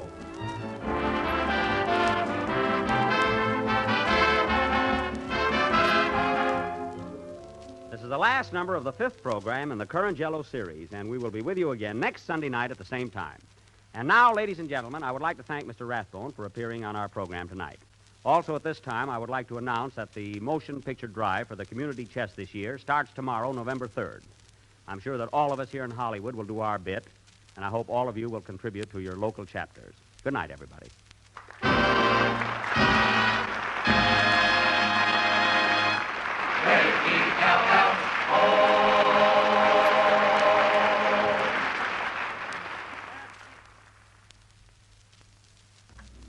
Friends, the name Jello is a sure sign of goodness wherever you find it, whether it's on a package of Jello or on a package of Jello puddings. Jello puddings are made by the same folks who make Jello, and like Jello, they're downright swell. They're simply unrivaled for smooth, luscious flavor. They're easy to prepare just as Jello is, and they sell for the same low Jello price. So tomorrow, when you order Jello, get Jello puddings in all 3 flavors: chocolate, vanilla, and butterscotch. Remember Jello and Jello puddings. This is the Red Network of the National Broadcasting Company. KFI, Los Hey, Angeles. Don, is the studio filled yet? I want to go out and talk to the audience. No, Jack, but they're coming in. Anyway, we've got 15 minutes before the broadcast starts. That's right. Mary, isn't it wonderful how people flock to our program? Yeah, Yeah, I hope they applaud a lot. they will if you untie them. Oh, stop. Don, let me know when the house is packed, will you? Mr. Mortimer, the sponsor, is coming to the show, and I want everything to go off all right. Okay, Jack.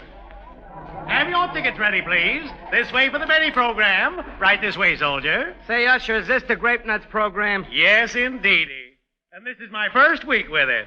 I used to be with Rinse So White, happy little wash day song. Tickets, please. And now you're with Jack Benny, huh? Yes, Grape Nuts Flakes, crunchy little munchy food. Tickets, please. Hey, Dennis! Dennis, I want to see you. I'm in my dressing room. Just a moment, Mr. Benny. I'm finishing a game of gin rummy. With who? Oh, can't you play it alone? Well, I'll be... Besides, it's not with who, it's with whom. All right, with whom? Whom on the ring? Well, the who and the which play with what? Tickets, please. Anyway, Dennis, don't you know you can't play gin rummy alone? It's a game for 2. But I'm only using half the deck. I don't care. Now, come in here. Okay. Imagine playing gin rummy by himself. Right this way, folks, for the Grape Nuts program. Tickets, please. Once you're in, you can't get out. Tickets, please. Come on, Butterfly. We want to get seats down in front so Mr. Benny can hear me laugh at his jokes. Okay, Uncle Rochester. Say, how come Mr. Benny gave you a day off today? I ain't off. I got to laugh. Come on, Butterfly. Do I have to laugh too, Uncle Rochester? Yes, honey. I'll nudge you with my elbow. Now, remember, if it's a little joke, you just giggle. Mm-hmm. And if it's a big joke, you laugh real loud. You know, a guffaw with a crescendo finish. Mm-hmm. But what do I do if it's a kind of a medium joke? You don't tell them that way, honey. They're either good or bad. But don't worry. I'll give you the elbow. Here are 2 seats, right in the second row. Dennis, I'm sorry I broke up your game, but I wanted to talk to you about your first gag on tonight's program. I want to talk to you about that gag, too. I don't understand it. Do I, Mr. Benny?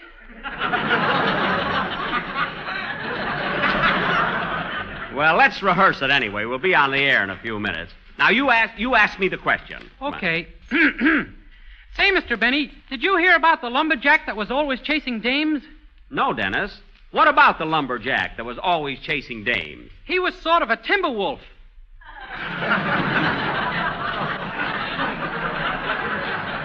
Well, there you are, kid. I wish I was taller. Those jokes go over my head.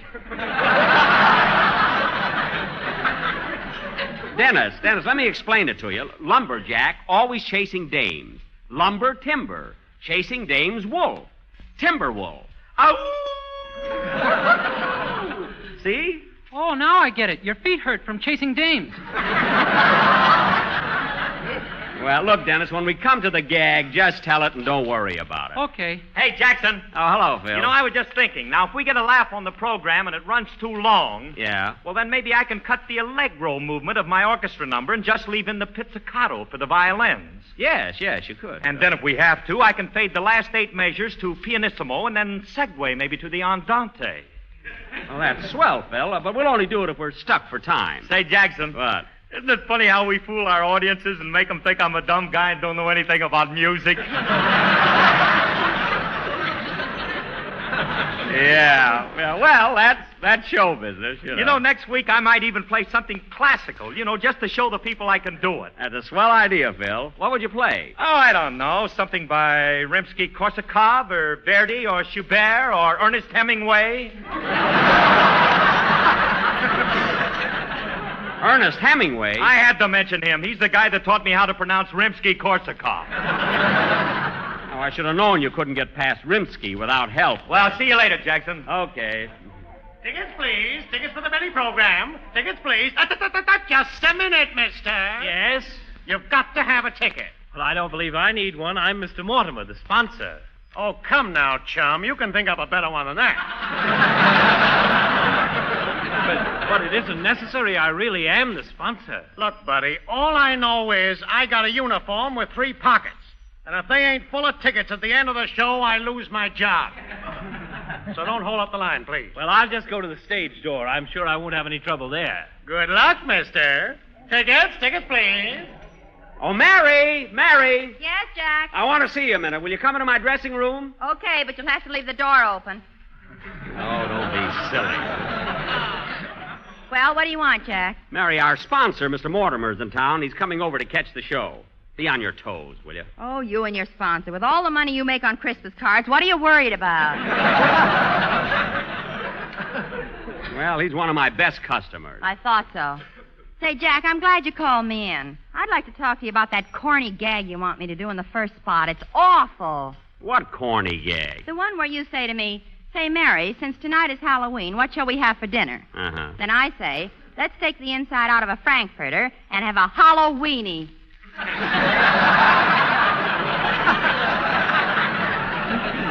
Mary, we have to do it. I gave my butcher 2 points for that gag. Anyway, what's corny about it? That's the kind of stuff that made Fred Allen. You just don't know comedy, that's all. If you... Hello? Long distance? Yeah, she's right here. It's for you, Mary. Plainfield, New Jersey. Oh, it's Mama. Fine time to call 5 minutes before my broadcast. It's all right. She never listens to it anyway. Hello? Oh, hello, Mama. Oh, I'm fine. Gee, it was nice of you to call me all the way from Plainfield. What? You want me to call Papa and tell him dinner's ready? Well, why don't... Oh, you're not speaking to him. Yes, Mama. Jack had a wonderful trip through Africa. Yes, that's what he's calling himself now, Old Blood and Guts. What? What'd you say? All right, what's so funny? Mama wants to know where you got the blood.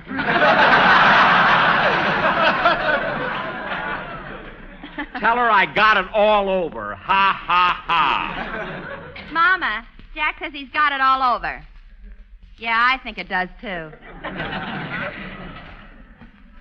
I'm going out. I've had enough of this. Say, Mama. All times to call somebody up. Say, Jack, the house is packed now if you want to go out and talk to the audience. Okay, get Phil and Dennis and tell them to stand by, will you? But, lady, I don't need a pass. I'm Mr. Mortimer. Look, mister, I got a job here watching the stage door, and nobody gets in without a pass. I know that, but I'm Mr. Benny's sponsor. I don't care if you're a grape nut flake. You gotta have a pass.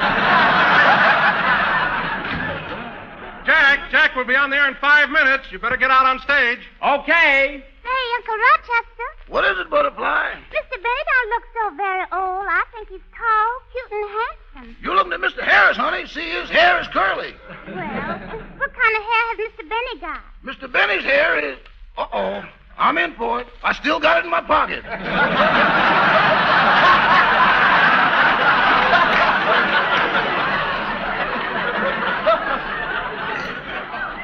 Here it comes now.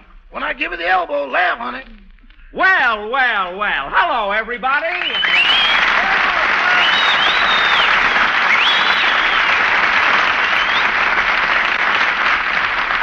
Yes, sir. Well, folks, we start our broadcast in a few minutes, and before we... I hope I'm not catching cold. Darn that Rochester.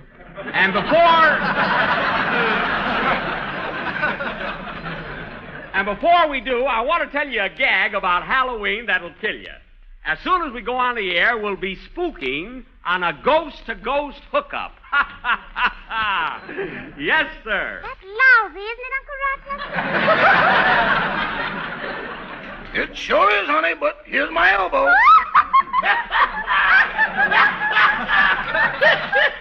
Well, it took you a little while. Took you a little while to get that gag, but I'll wait. Well, folks, in about 20 seconds we'll be on the air, so just relax. No use all of us being nervous. But I'm Mr. Mortimer, and I'm Jack Benny's sponsor. I don't need a pass. I don't care who you are. As long as I'm the janitor, you can't come through the window. All right. Nobody admires efficiency more than I do. Stand by, Jack. We're all set. All right, Don. Let's go. The Grape Nuts and Grape Nuts Flakes program, starring Jack Benny with Mary Livingston, Phil Harris, Dennis Day, Rochester, and yours truly, Don Wilson.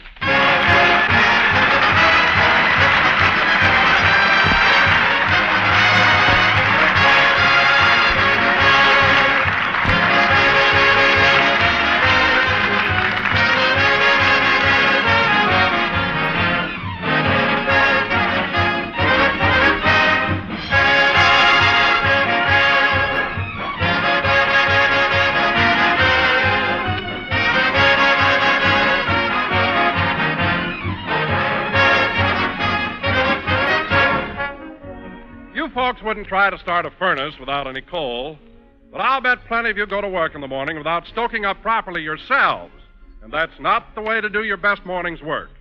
Nutrition experts say that we need at least 1/4 of our day's nourishment at breakfast, and they also say that an adequate breakfast should include a cereal with whole grain nourishment.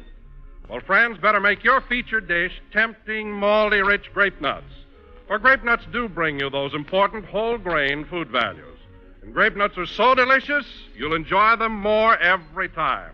They have a distinctive sweet-as-a-nut flavor and a crisp, crunchy texture that makes them fun to eat. So start your day with a good breakfast, including crisp, malty-rich grape nuts. You get a plus for nourishment and a plus for pleasure, too. Grape nuts are thrifty, plentiful, and not rationed.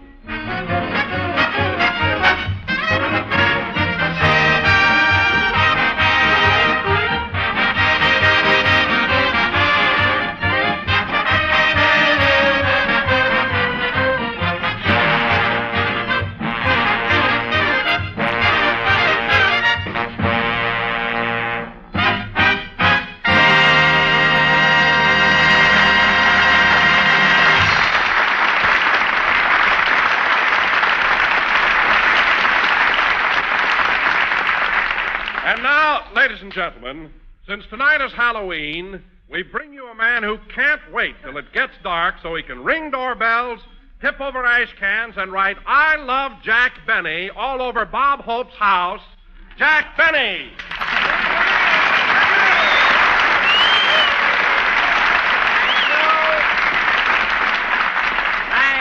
Thank you. Hello again. This is Bob Halloween Hope. Jack Benny talking. Don, I wish you wouldn't get me all mixed up. Anyway, I'm glad I've still got that old Halloween spirit, and I never want to lose it. I don't know, it keeps you youthful, vigorous, and peppy. Isn't that right, Phil? You said it, Jackson. You know what I'm going to do tonight? I'm going to have the time of my life bobbing for apples. Bobbing for apples? Well, Phil, isn't that a little too kiddish? When the tub's full of gin.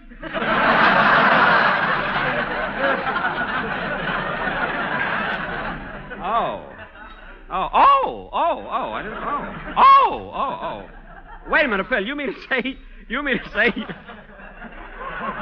say you fill the bathtub with gin just for Halloween? No, the gin's always there. Tonight we just throw in the apples. Oh, I see. We bob for apples for an hour, and then they bob for us. Well, Phil, That wasn't exactly my thought when I brought up the subject of Halloween. You know, I go for nice, clean, wholesome fun. Yeah, like filling a stocking with mud and smacking a guy in the puss with it. Oh, quiet. There's a lot of fun you can have without getting rough. Oh, by the way, Mary, since tonight is Halloween, what shall we have for dinner? Let's take the inside out of a Frankfurter and have a Halloweenie. Oh, Livingston, you're a fool, you girl. You.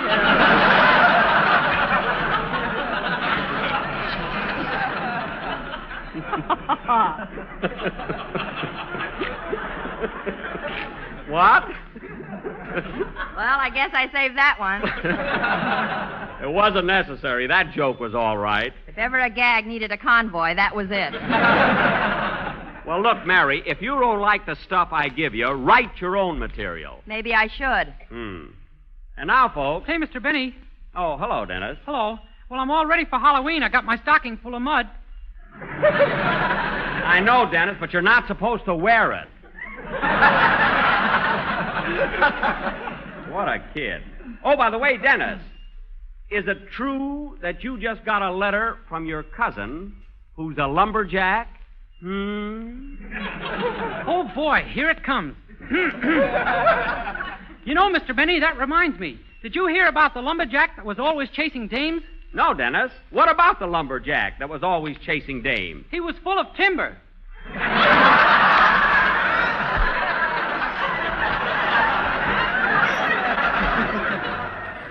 What? He doesn't get it, folks. Look, timber, lumber. Dennis, stop wagging your tail and get out of here, will you?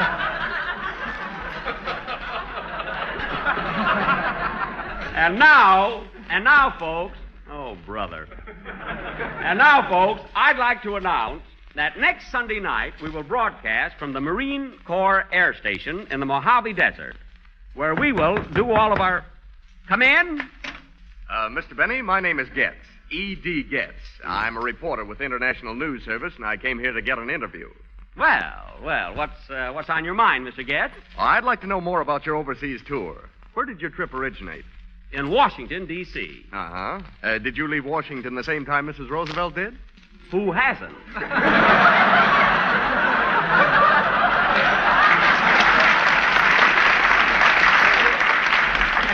Well, I kind of got one in there myself, didn't I? Did you go direct to North Africa, or did you make stops on the way?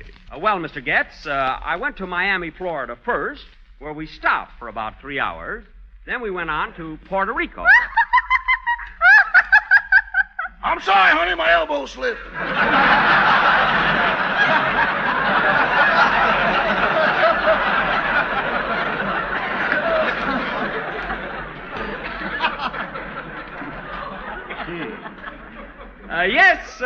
Yes, Mr. Getz. And then we went... The names they have, Mr. Getz. We went from Puerto Rico. We went from Puerto Rico to South America. South America? Well, what countries did you visit there? Well, I was in Colombia, Venezuela, Paraguay. Trinidad? Trinidad, yes. Were you in Brazil? What did you say, mister? I said, were you in Brazil? Was I in Brazil? Let me tell you a story, Mr. Getz. Come closer. This will be interesting. Very interesting. Brazil, south of the equator. Come with me, Mr. Getz, and I will take you to a picturesque little village.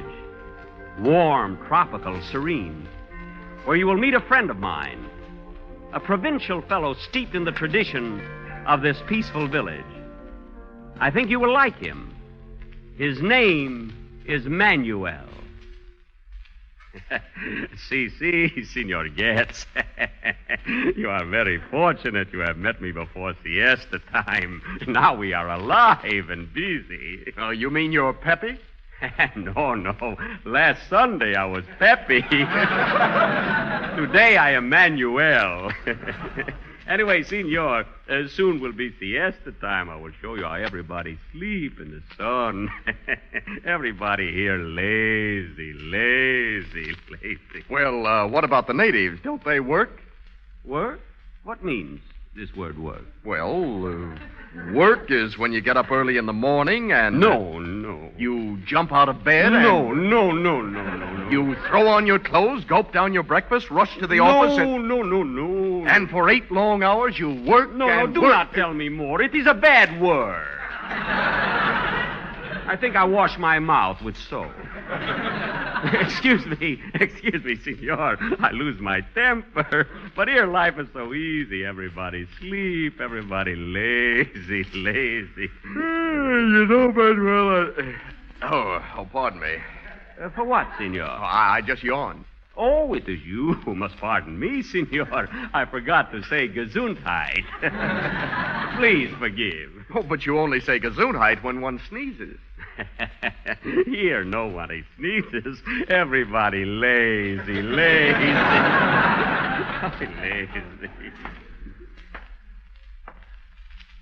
Oh, hello, Pedro. That senor was my best friend, Pedro. Well, why didn't he say hello to you? Oh, he say hello to me yesterday. Today is my turn. Come, senor, I take you to Marketplace. Here come my wife on mule. She is on her way home. I better wake her up and tell her she is here. She lazy. Oh, Maria. Look, I wake up mule, too. Maria, this is my friend, Senor Getz. How do you do, senora? Tu trovaste o ostinata stupida dissimuladamente. Well, what does that mean? I do not know. She write her own material.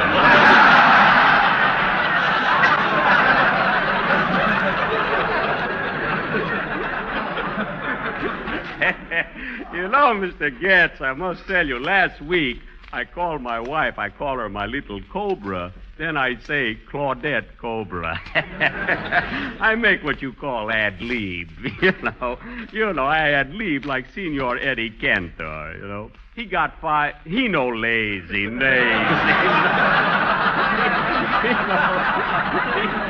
ad lib. Oh, look, here come my boy Deniso. Deniso, I want you to meet my good friend, Senor Getz. Hello, Deniso. Si. You know, Senor, Deniso, very funny boy. Deniso, tell Senor a joke about your cousin Rodrigo. This is very funny. Go ahead, Deniso. Si. Tell him, Joe. My cousin Rodrigo, he is a tree surgeon, and now business it is so good he is branching out.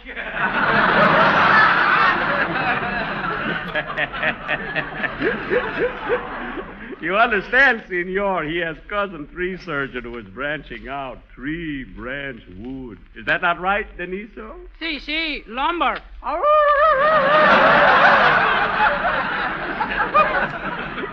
Senor, it is hard to believe, Deniso, he has such a beautiful voice in his head. Deniso, sing for my good friend. Si. Listen, senor.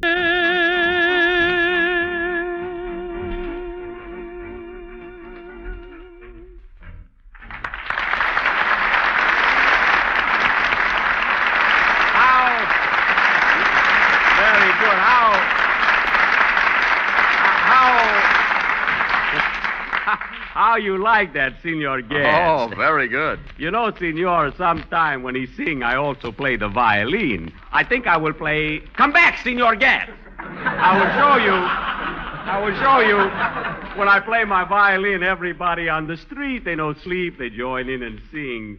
Maria, get off a mule. You are sitting on my violin. Listen, Senor, you will hear beautiful music.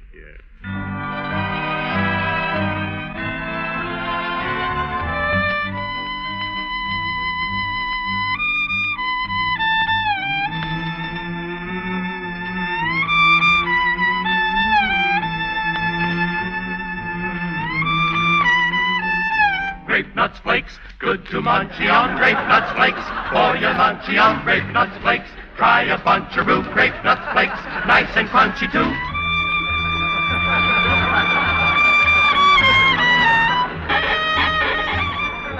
My violin, she ad-libbed.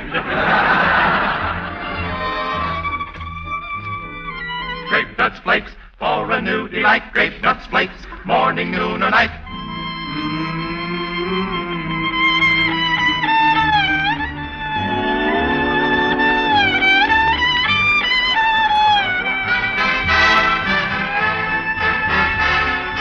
Grape Nuts Flakes, they are so delish. Grape Nuts Flakes makes a tasty dish. Grape Nuts Flakes, rising calories. Grape Nuts Flakes pays our salaries. Grape Nuts Flakes, babies cry for it. Grape Nuts Flakes, please apply for it. Grape Nuts Flakes, Jack would die for it.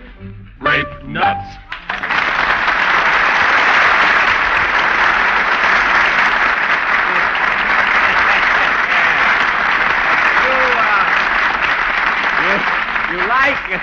You like that, senor? Oh, very much. You're a great violinist. Thank you, senor. You know, when I was a little boy, I first learned to play. What is that? Well, it sounds like a telephone bell. Oh, that's impossible. We have no telephone. But I answer it anyway. Hello? Si. You are where, Senor Mortimer? That is my sponsor. He is calling from the L. Schwab drugstore. He no come to the broadcast. He lazy. What you say? Oh, I'm sorry, Senor Mortimer. You could not get into the broadcast. Maybe it is for the best. No, there were not many laughs. No, senor. The jokes, they were very good. But the audience, they were lazy people. Goodbye, senor. He nice man. My sponsor. If he not too lazy, maybe he pick up my option. Come, Senor Getz, I take you to my house. We can rest up before we go to sleep.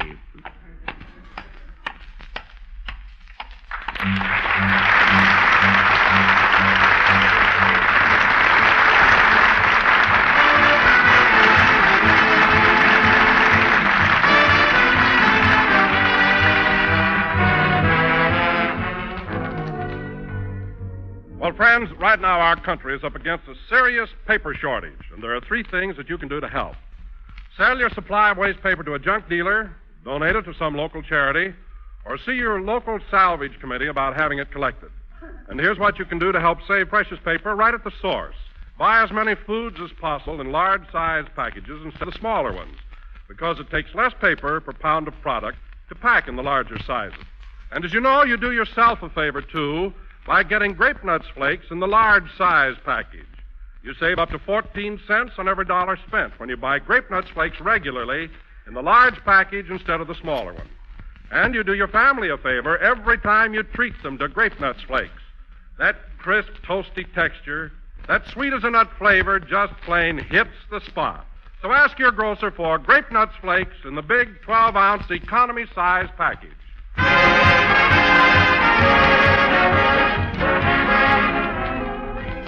Ladies and gentlemen, tonight the Hollywood Canteen is celebrating its first anniversary. It has been a year in which the entertainment industries have tried to supply our servicemen with food, friendship, and fun.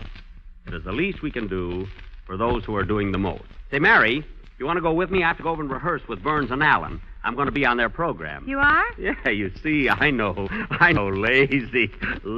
No, you're a lot. Never mind. Good night. Good night. For a hot cereal treat you'll really go for, make it Grape Nuts Wheat Meal, hot member of the Grape Nuts family.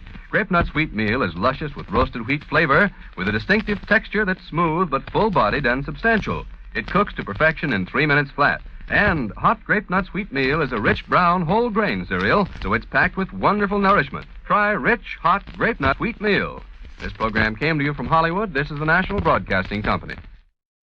The Jack Benny Program, presented by America's largest-selling cigarette, Lucky Strike. At 62, American. Lucky Strike. First again with tobacco men. Yes, first again with the men who really know tobacco. The independent buyers, auctioneers, and warehousemen. And a recent impartial survey reveals that more of these independent tobacco experts smoke Lucky Strike regularly than the next two leading brands combined. Remember, these are the experts who, year after year, can see the makers of Lucky Strike consistently select and buy that fine, that light, that naturally mild tobacco. And for their own personal smoking enjoyment, they choose Lucky Strike. So let this overwhelming preference of the tobacco experts lead you to real deep-down smoking enjoyment. Just light up a Lucky, and puff by puff, you'll see. LSMFT. LSMFT. Lucky Strike means fine tobacco, and this fine Lucky Strike tobacco means a world of smoking enjoyment for you. Yes? You'll like Lucky Strike.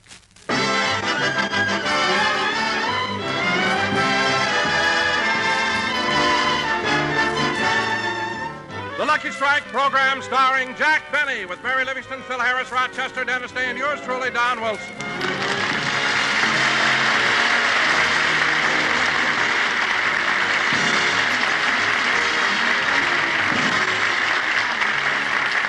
Ladies and gentlemen, tonight is Halloween, and in Beverly Hills, as in communities all over the country, the little goblins have already started through the neighborhood playing trick or treat.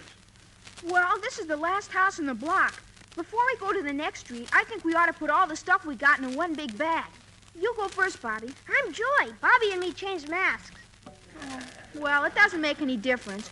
Well, let's all empty our pockets and see what we got. I'll go first. I got a piece of fudge, a stick of gum, and 2 lollipops. I got an apple, some popcorn, 2 cookies, and a chocolate bar. I got some lemon drops, a peppermint stick, and a donut. I got a Tootsie Roll, a packet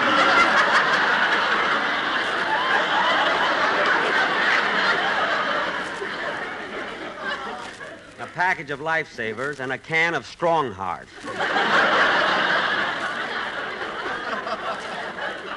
Dog food, huh?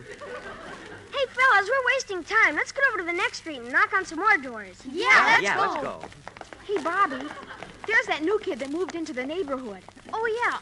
Hey, Butch. Hiya, fellas. You playing trick-or-treat, too? Yeah. I've been to every house in the neighborhood. You have? Hey, what do you got in that big gunny sack? A walnut and 2 jelly beans. Beverly Hills.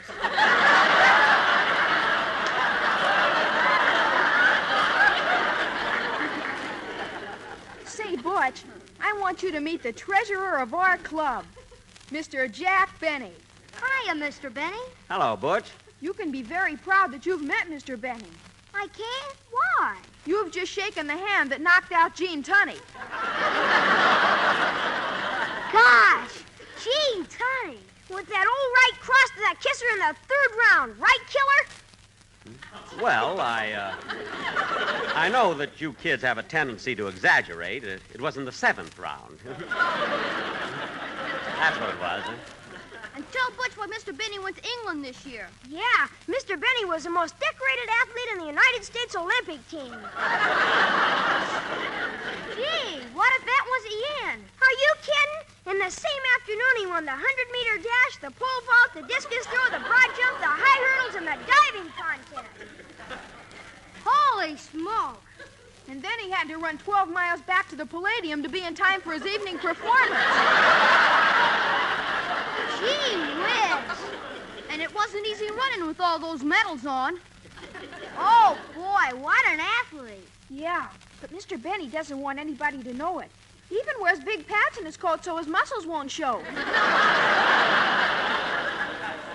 And not only that, Butch, Mr. Benny's in the movies, too. He made a picture called... Come on, fellas, let's go. You know, Halloween will be over before we know it. Now, let's go ring some more doorbells. Okay. Hey, kids, this is the street where Mary Livingston lives. Mary Livingston. Isn't that the girl you said was nuts about you? Yeah. I'm going over and call on her. Listen, I'll see you back here in a few minutes. Okay. Gee, I hope Mary's maid is out tonight so she'll open the door herself. Boy, will this mask fool her. Trick or treat? Miss Livingston. What is it, Pauline? What's the matter? There's a wolfman at the door. A wolfman? Oh, Pauline, it's probably some kid. I'll go and see. Mary, it's me. Oh, for heaven's sake. Pauline, come out from under the bed. Oh, did the wolfman go away? It's not a wolf man. It's Mr. Benny. He pulled his toupee down over his face and cut 2 eyes in it. Yeah. Say, Mary, do you mind if I come in and sit down for a few minutes? I'm worn out. Worn out? Why are you so tired? I don't know. I guess I haven't gotten over the Olympics, you know? What? I mean, I walked over from Olympic Boulevard. Oh, boy. Let me get into that chair. Say, Jack, I received an advance copy of the Saturday Evening Post, and there's a big article in it about you. There is? Let me see it. Here you are. Oh, yeah. Say, look at that picture of me. Say, I look pretty good, don't I? A lot of color in my face. Put on your glasses. That's an ad for Campbell's tomato soup. Oh. You were looking at a tomato. Thank heaven. I thought I had a stem growing out of my head. There's your picture on the other side. Oh, yeah. And there are my writers around the swimming pool. What are you laughing at? They look like 4 gophers coming up for air. I can't understand it. I pay them enough to get their teeth straightened. Gosh, my feet hurt. Mary, do you mind if I slip off my shoes? No, go right ahead. Okay. Ah, that feels better. You know, Mary, we've walked all over the neighborhood. Jack, I know that's a nice bunch of kids who belong to the Beavers Club, but you're too old for them. But, Mary, it's good for kids to have a hero, you know, an idol, someone they can worship. I know, but what kind of an excuse are you going to give them Wednesday when they find out you weren't elected president? That's what worries me. The kids won't believe it, you know. They'll demand a recount. Oh, well, I'll think of something, you know. Mr. Benny! Mr. Benny! We're waiting for you! Oh, the Beavers are calling me. I gotta go. All right, Claire. I'm glad you stopped by. Yeah, good night, Mary. Good night. Gee, Miss Livingston, did Mr. Benny have to go away so soon? Don't worry, Pauline. He'll be back. Well, how do you know? He forgot his shoes. Here. Thanks.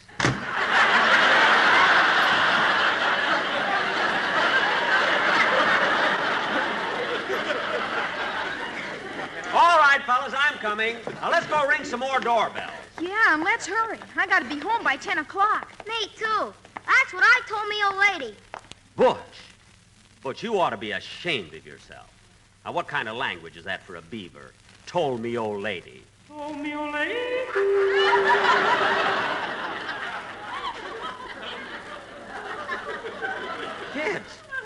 Kids, beavers. Did you hear that? I didn't hear anything. Neither did I. But you must have heard it. There was an echo when I said, oh, no. No, I'm not going to say that again. Say what? Told me, old lady. Yeah, I didn't even say it then. What's the matter with me, anyway? Oh, well, come on, kids. Come on. Let's play some more trick or treat. Hey, Joey, I'm new here. What goes with this jerk? He ain't no jerk. He's just tired from the Olympics. Come on, Beaver. Don't lag back. Let's go.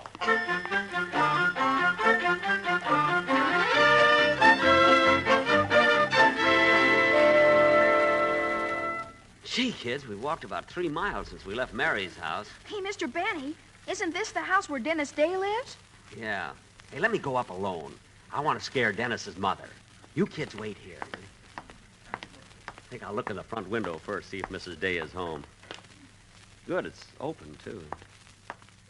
Oh, Dennis! Dennis, where are you? I'm in the library, Benita. Dennis, stop imitating Ronald Coleman. Now go sit down and finish your dinner. Okay. Say, Mother, why are you carrying that baseball bat? In case some fathead comes to the door to play trick or treat. Dennis, what happened to all the mustard that was in this jar? Oh, I used it to play a Halloween trick. A Halloween trick with mustard? Yeah, I smeared it all over your new nightgown. What? You smeared mustard on my new nightgown? Not so loud. You're not supposed to find out till you go to bed. Oh, for heaven's sake. Oh, Mother, what are you mad about? I was a good sport last Halloween when I found my suit tied in knots and a dead mouse in my pocket. Oh, that's horrible. Who played a stupid trick like that on you? I did. Every day they're getting babies mixed up in the hospital, but I had to get the right one.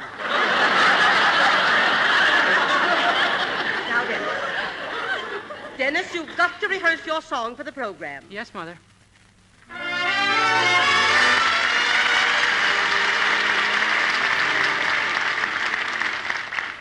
Down among the sheltering palms, oh, honey, wait for me. Oh, honey, wait for me. Don't be forgetting we've got a day out where the sun goes down about 8. Oh, my love is burning, burning, burning. Oh, my heart is yearning, yearning, yearning to be down among the sheltering palms. Oh, honey, wait for me. Oh, my love is burning, burning, burning. Oh, my heart is yearning, yearning, yearning to be down among the sheltering palms. Oh, honey, wait for me.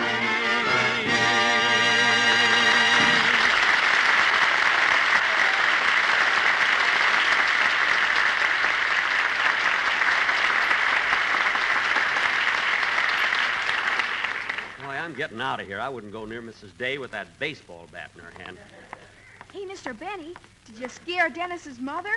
Now, there was nobody home. Well, I thought I heard somebody singing with a beautiful voice. Oh, that was me. Down among the sheltering palms, my honey, my honey. Hey, kids, here's a friend of mine coming down the street. You hide in the bushes, and I'll put on my mask and scare him. Okay. Oh, boy, when he sees this mask, he'll jump out of his skin. Boom! Hello, Mr. Benny.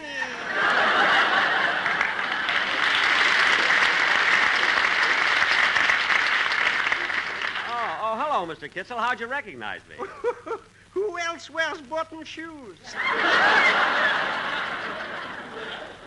Oh, yes. Yeah. Well, Mr. Kitzel, what are you doing out on the street? Don't you know this is Halloween? Yes, I know. This is the night when hobgoblins and spooks and monsters and witches are roaming the streets.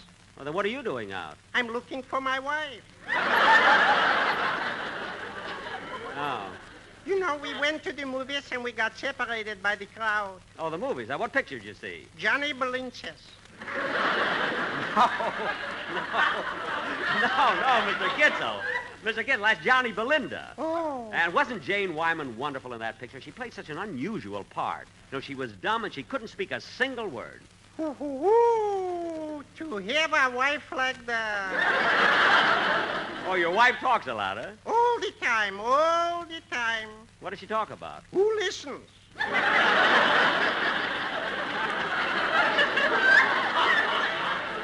You know, I hope someday, tonight especially, that she gets home early so she can straighten up the house. Some kids tipped it over. Tipped over your house? Yeah. It must be awfully small. Small. In the morning, if you get out of the right side of the bed, you're in the kitchen. Mm-hmm. If you get out on the left side of the bed, you're in the bathroom. Mm-hmm. And if you get out of the front of the bed, you're on the Sunset bus. Gee, you have got a small house. Huh? Yeah. Well, goodbye, Mr. Benny. Goodbye, Mr. Kitzel. It was nice meeting you again. Likewise, I'm convinced.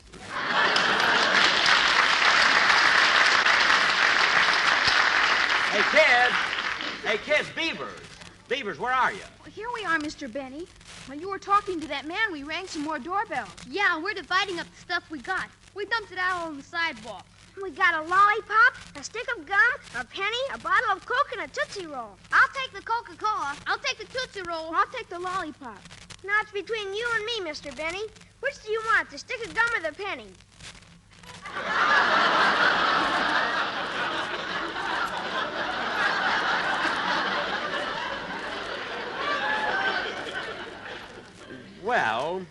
I guess I'll take the stick of gum. Okay, get your foot off the penny. Oh, I'm sorry. Say, kids, look, while we're in this neighborhood, let's go over to Phil Harris's house. Okay.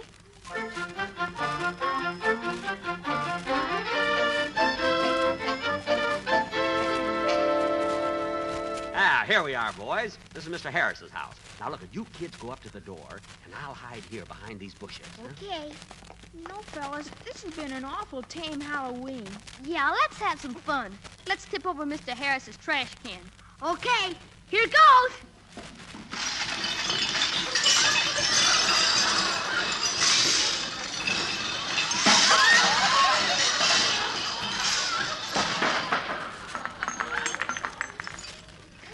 Gee, doesn't he ever buy anything in cans?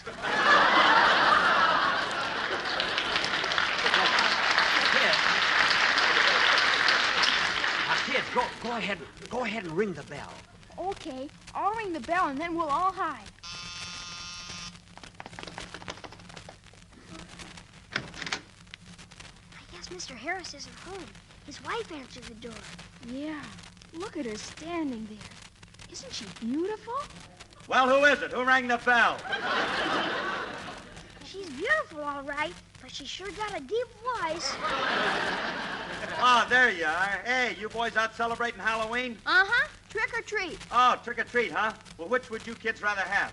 We'd rather have the tree. Okay, here goes. Oh, won't you come with me to Alabama? There we'll meet my dear old mammy. She's frying eggs and broiling ham. Bill! That's what I like about the South. Hiya, Jackson.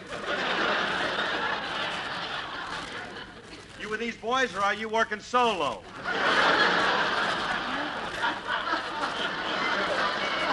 Look, I'm with the boys, and we're having a lot of fun playing trick or treat. Well, I bet you can't wait till Easter when the fuzzy wuzzy bunny rabbit hides a little bitsy egg. Never mind that, Phil. You just don't know how to enjoy yourself. Maybe you're right. Come on in, Jackson. Hey, come on in, kids. Okay, come on, Beavers. Come on. Phil, is Alice home? No, Alice took the children to a Halloween party, and I had to stay home with her money. Well, if you ever need a sitter, call me up.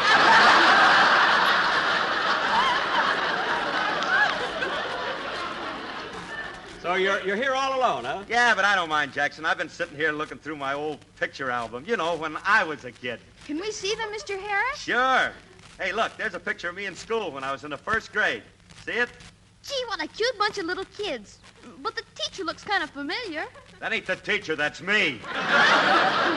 Oh, yeah, you were kind of slow in school, weren't you, Phil? Yeah, the teachers didn't seem to like me either. They were always picking on me. Did they make you stand in the corner? Listen, Junior, I stood in the corner so much I was the only kid in class with a triangular forehead. Triangular forehead? Gee, how'd you get rid of it? He massaged it till the point went to the top.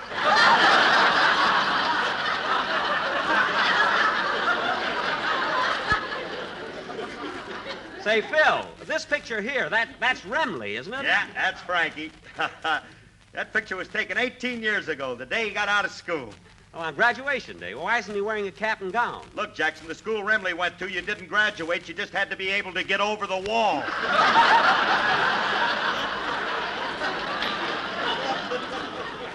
Oh. Incidentally, he never would have made it if I wasn't there to give him a boost.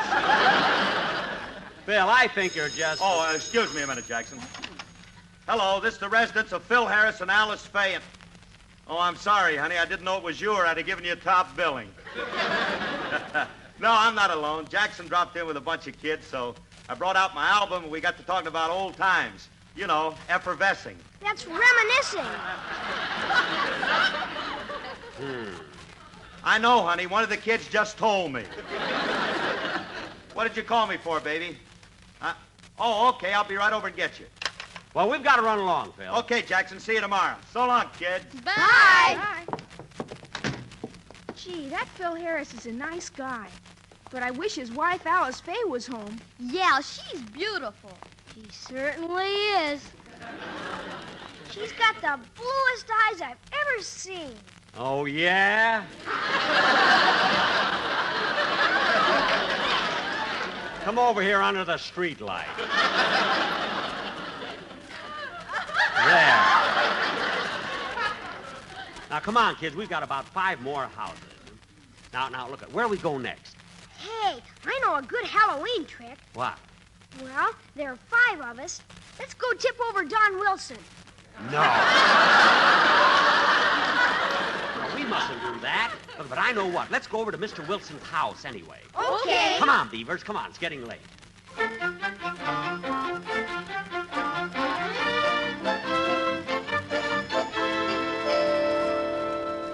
All right, kids. Here's Don Wilson's house. Gee, it's dark inside, but the door is open. Look, I better go in alone first. Okay. Wait here.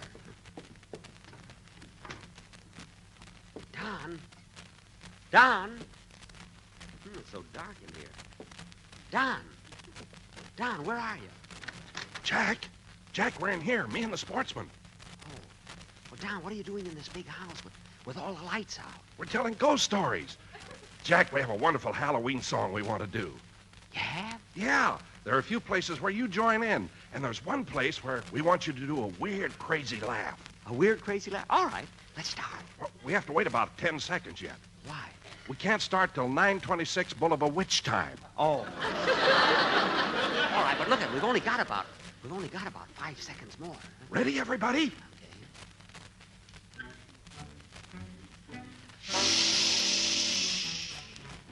LSMFT.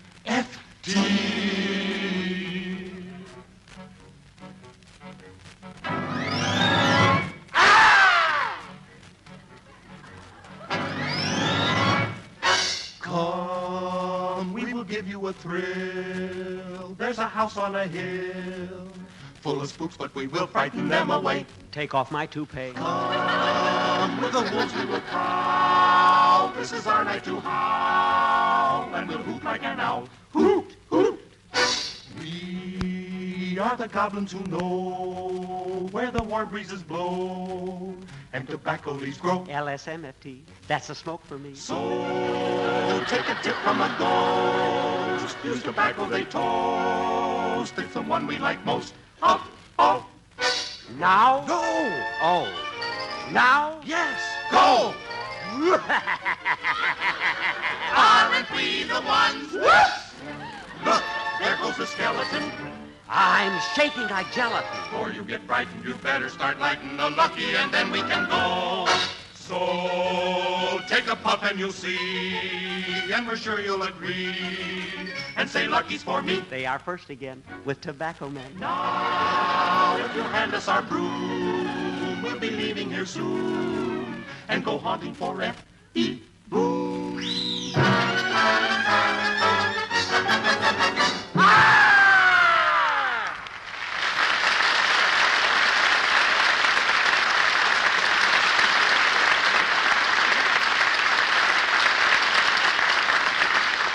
John, that was wonderful. Absolutely wonderful. Well, Jack, maybe we could use it as a commercial on the program sometime. No, it would scare all the people. Well, I better go. The Beavers are waiting for me. So long, Don. So long.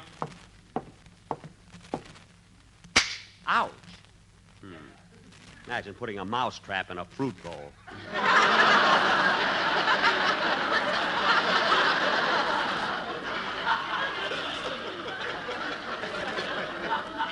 If he doesn't want people to eat his fruit, why doesn't he keep it locked up like I do? Hey, kids, come on out. Kids. Now, where did they go? I better give the Beaver a call. Oh!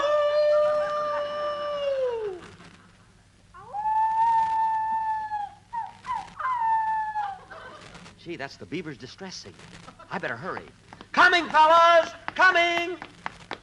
Gee, I wonder what happened. I hope it's nothing serious. Well, there they are behind that fence. What happened, fellas? What happened? Stevie tore his pants climbing over the fence. Yes, and I want to go home. Oh, come on, Stevie. That's nothing to cry over. What's so bad about tearing a hole in your pants? I was carrying my rabbit there, and he got away. I want to go home. Oh, don't let that rip in your pants spoil our fun. Now, I'll climb over the fence, and I'll fix it for you.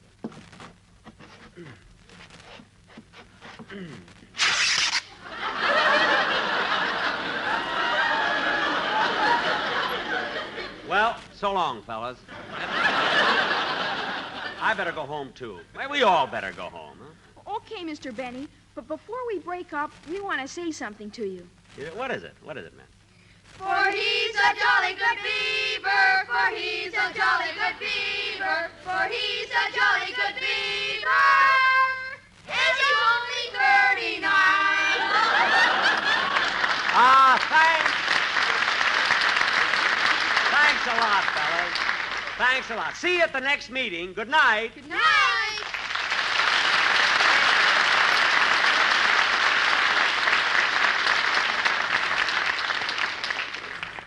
Ah, gee, what a night.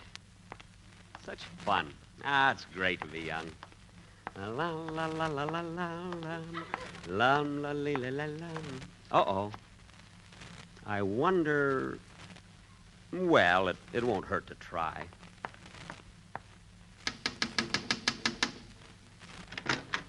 Trick or treat? I'm sorry, but I'm only the watchman in this bank.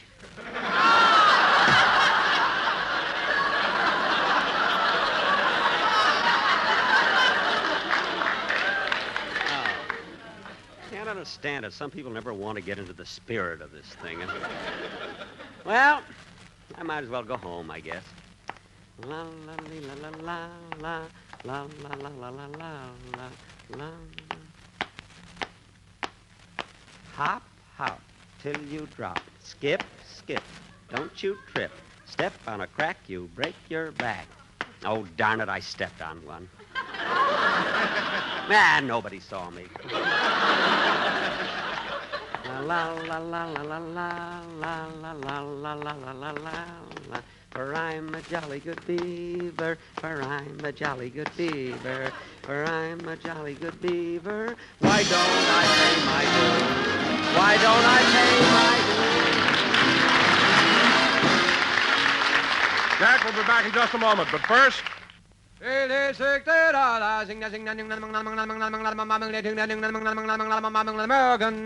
recent impartial survey covering all the southern tobacco markets reveals Lucky Strike, first again with tobacco men. Yes, more independent tobacco experts smoke Lucky Strike regularly than the next two leading brands combined. Excuse me, but who are these tobacco experts? They're the independent auctioneers, buyers, and warehousemen, men with years of experience buying, selling, and handling tobacco.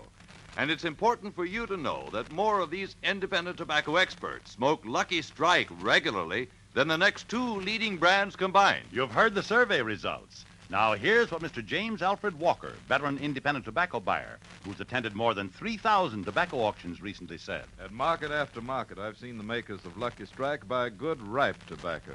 That smooth, fragrant, fine tobacco that makes a real fine smoke. So it's only common sense for me to pick Lucky's for my own cigarette. Smoked them for 17 years. A Lucky Strike smoker for 17 years. And remember, Mr. Walker, like you, looks to the cigarette he smokes for enjoyment. Real, deep-down smoking enjoyment. So light up a Lucky yourself, and puff by puff, you'll see. LSMFT. LSMFT. Lucky Strike means fine tobacco, and this fine Lucky Strike tobacco means real, deep-down smoking enjoyment for you. Yes, puff by puff, pack by pack. You'll like Lucky Strike. Good night, everybody. This is NBC, the National Broadcasting Company. The Jack Benny program, transcribed and presented by Lucky Strike. Lucky's taste better. Lucky Strike means fine tobacco. Lucky Strike means fine tobacco. Cleaner, fresher, smoother. Lucky Strike means fine tobacco. Lucky Strike means fine tobacco. Cleaner, fresher, smoother. Better get a carton, better get a carton, better get a carton today. Hi, friends. This is Don Wilson. You could say that cheer is the voice of collegiate America, speaking right up on the subject of cigarettes. Here's what I mean. A nationwide survey in 80 leading colleges, based on actual student interviews, reveals that more smokers in these colleges prefer Lucky's than any other cigarette, and by a wide margin. In addition, Lucky's gained far more smokers than the nation's two other principal brands combined. And why? The number one reason the students gave for smoking Lucky's was better taste. That's right, better taste, because LSMFT, Lucky Strike means fine tobacco. Better taste because Lucky's are made better, packed just right to give you a cleaner, fresher, smoother smoke. So be happy. Go Lucky. And you, too, will cheer Lucky's better taste because I know Lucky's better taste will cheer you. Lucky Strike means fine tobacco. Lucky Strike means fine tobacco. Cleaner, fresher, smoother. Better get a carton, better get a carton, better get a carton today.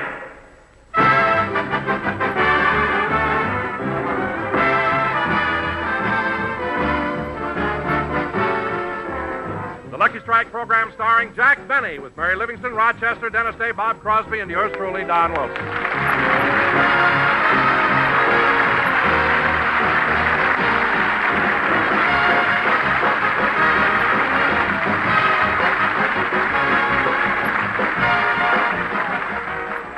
Ladies and gentlemen, immediately after this program, Jack Benny does his second television show of the season. Meanwhile, let's go back to Friday evening. It's Halloween. And in Beverly Hills, as in communities all over the country, the little goblins have already started through the neighborhood playing trick or treat. Well, this is the last house in the block. Before we go to the next street, I think we ought to put all the stuff that we got in one big bag. You go first, Bobby. I'm Joey. Bobby and me change masks. Oh, well, it doesn't make any difference. Let's all empty our pockets and see what we got. I'll go first. I got a piece of fudge, a stick of gum, and 2 lollipops. I got an apple, some popcorn, 2 cookies, and a chocolate bar. I got some lemon drops, a peppermint stick, and a donut. I got a Tootsie Roll, a package of lights.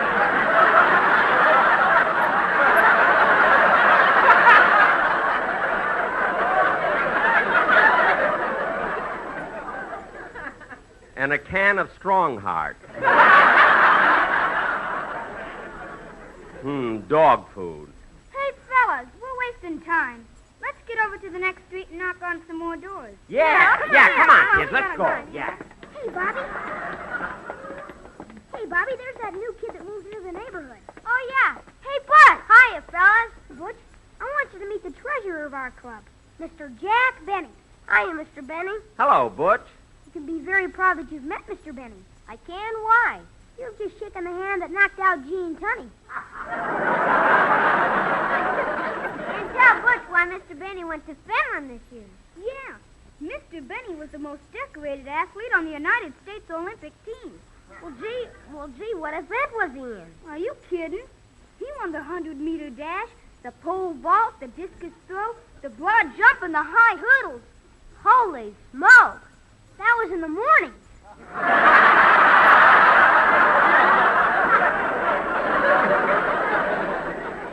Oh, boy, what an athlete. Yeah, but Mr. Benny doesn't want anybody to know it. He even wears big pads in his coat so his muscles won't show. And not only that, Butch, Mr. Benny's in the movies, too. He made a picture called The Horn Blows the... Come on, fellas. Come on, let's go. Halloween will be over before we know it. Now, let's go ring some more doorbells. Okay. Hey, kids, this is the street where Mary Livingston lives. I'm going over and see her, kids. Okay. I'll be back in just a few minutes.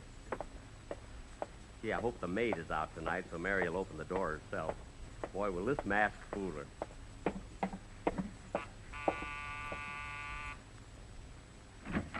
Trick or treat.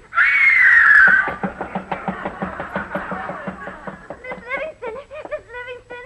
What is it, Pauline? What's the matter? There's a wolf man at the door. A wolf man? Oh, Pauline, it's probably some kid. I'll go see. Mary, it's me. Oh, for heaven's sake, Jack. Pauline, come out from under the bed.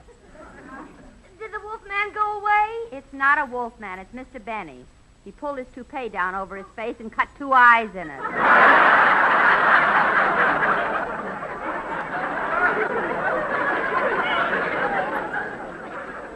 Yeah.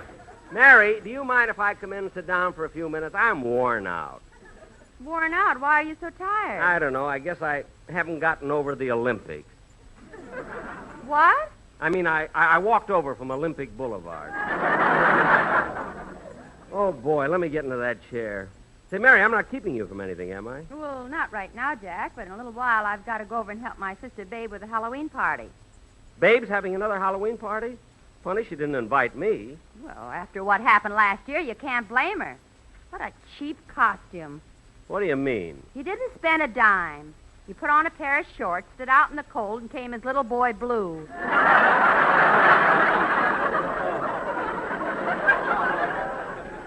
Oh, you're just mad because they gave me first prize. Gosh, my feet hurt. Do you mind if I slip off my shoes? No, go right ahead. Ah, that feels better. You know, Mary, we've walked all over the neighborhood. Jack, I know that's a nice bunch of kids who belong to the Beavers Club, but don't you think you're a little too old for them? A little, but it's good for kids to have a hero, an idol, someone they can worship. I know, but what kind of an excuse are you going to give them Wednesday when they find out you weren't elected president? That's what worries me. The kids won't believe it. They'll demand a recount. Oh, well, I'll think of something. Mr. Benny! Mr. Benny! We're waiting for you. Oh, the Beavers are calling me. I gotta go. All right, Jack. I'm glad you stopped by. Good night, Mary. Good night. Oh, Pauline. Here I am, Miss Livingston. Did Mr. Benny leave? Yes, Pauline, but he'll be back. How do you know? He forgot his shoes. Oh. Here. Thanks.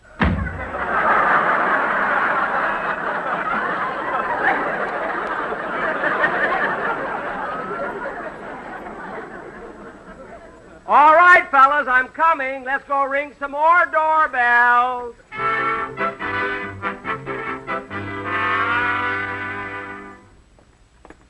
Gee, kids, we've walked about 3 miles since we left Mary's house. Huh? Hey, Mr. Benny, isn't this the house where Dennis Day lives? Yeah. Say, let me go to the door alone. I want to scare Dennis's mother. You kids wait here. I think I'll look in the front window first and see if Mrs. Day is home. Good, it's open, too. Oh, Dennis! Dennis, where are you? I'm in the library, Benita.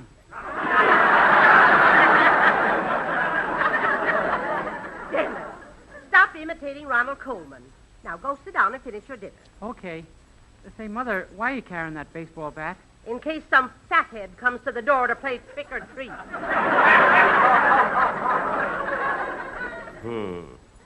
Dennis, what happened to all the mustard that was in this jar? Oh, I used it to play a Halloween trick.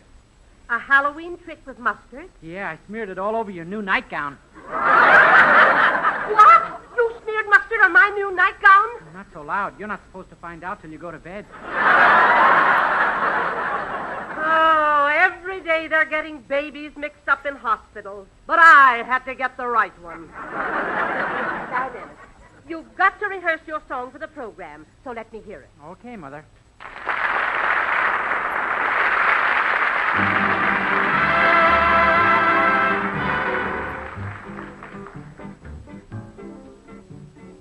You're still the stars have no glory. You're still the birds fail to sing. Yours to the end of life's story. This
getting out of here. I wouldn't go near Mrs. Day with that baseball bat in her hand. Hey, Mr. Benny, you just scared Dennis's mother? No, there was nobody home. But I thought I heard somebody singing with a beautiful voice. That was me. Yeah, da da dum, da da dum, yeah, da dum, da da dum. Hey, kids, there's a friend of mine coming down the street. You hide in the bushes, and I'll put on my mask and scare him. Okay. Oh, boy, when he sees this mask, he won't know who it is. He'll jump out of his skin. Boom! Hello, Mr. Benny. Mr. Getz!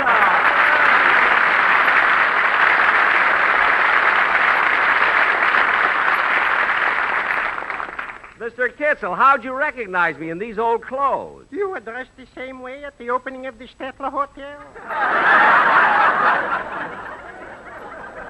Oh, yes, it was a publicity stunt. Oh. Well, Mr. Kitzel, what are you doing out on the street? Don't you know this is Halloween? Yes, I know Halloween. This is the night when hobgoblins and spookses and monsters and witches roam the street. Then what are you doing out? I'm looking for my wife.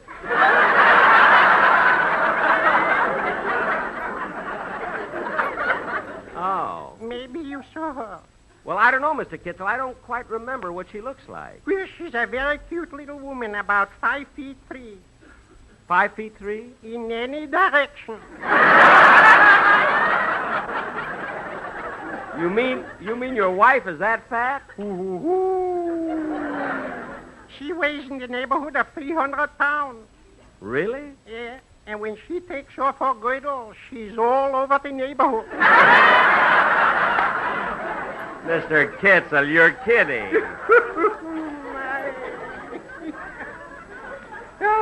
Anyway, I want my wife to come home and help me straighten up the house. Some kids tipped it over.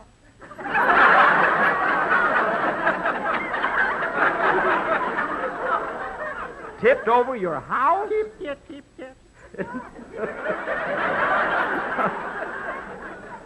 Why, your house must be awfully small. Small. In the morning, if you get out of the right side of the bed, you're in the kitchen.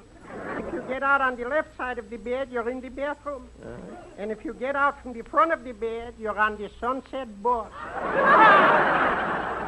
Gee, you have got a small house, but I can't understand how a youngster could tip it over. Where I live, that's not unusual. My, are those kiddies tough. Really tough, huh? Today, a gang of them asked me to bob for apples. Well, Mr. Kitzel, that's the custom on Halloween. All kids bob for apples. I know, but in my neighborhood, they use boiling water.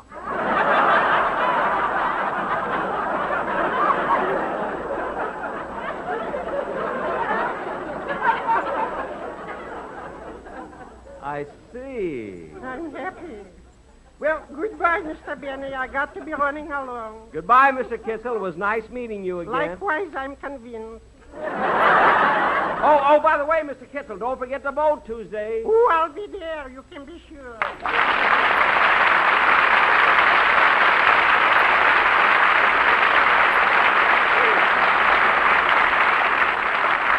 Hey, kids, Beavers, where are you? Here we are, Mr. Benny. While you were talking to that man, we rang some more doorbells. Yeah, we divided up our stuff we got. We dumped it all out on the sidewalk.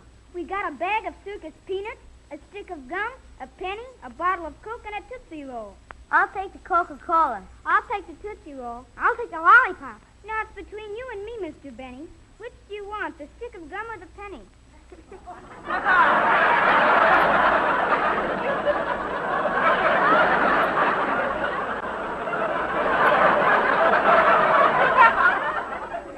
Well, I guess I'll take the stick of gum. Okay, then get your foot off the penny. Huh? Oh, I'm sorry. Say, kids, while we're in this neighborhood, let's go over to Bob Crosby's house. Oh, right.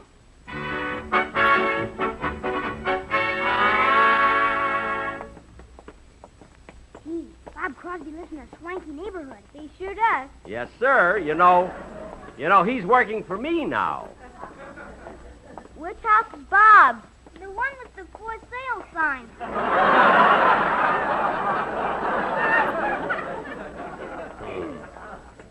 I'll ring the bell. Yes? Trick or treat! Hello, Bob. Well, hi, Jack. Gosh, who are these guys with you? Your writers? No. These kids are Beavers. Beavers? Oh, certainly I should have known. Your writers look more like gophers. Yeah, 3 of them type with their teeth. Let's go in, kids. Who is it, Bob? Oh, honey, Jack Benny's here with the Beavers. Oh, how nice. Jack, I don't think you've ever met my wife. This is June. Well, I'm very glad to know you. Thank you. Now, kids, there's a lot of candy on the dining room table, so don't be bashful. Oh, boy. Come on, fellas. Jack, come back here. Oh, yes. I'm sorry. Well. So I've finally met Jack Benny. That's right. I suppose Bob has told you all about me. Oh, yes. May I help you to a chair?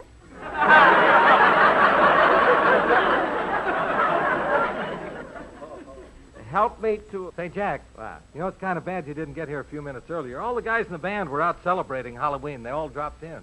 The boys in our orchestra? Yeah, boy, what a gang. Especially Sammy, the drummer. Sammy, what did he do? He painted his head orange, put a lighted candle in his mouth, and came as a jack-o'-lantern.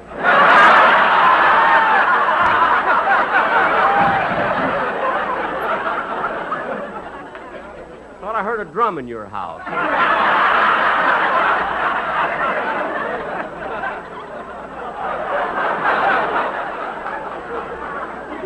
No kidding, Bobby.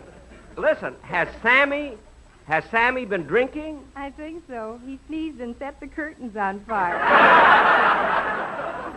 Well, how do you like that? Say, was Bagby the piano player here, Yes, too? Jack, Bagby was here, but I must admit that he was very dignified. Bagby dignified? Ultra. My goodness, he put a cork in the hole in his head and came as Lord Calvert.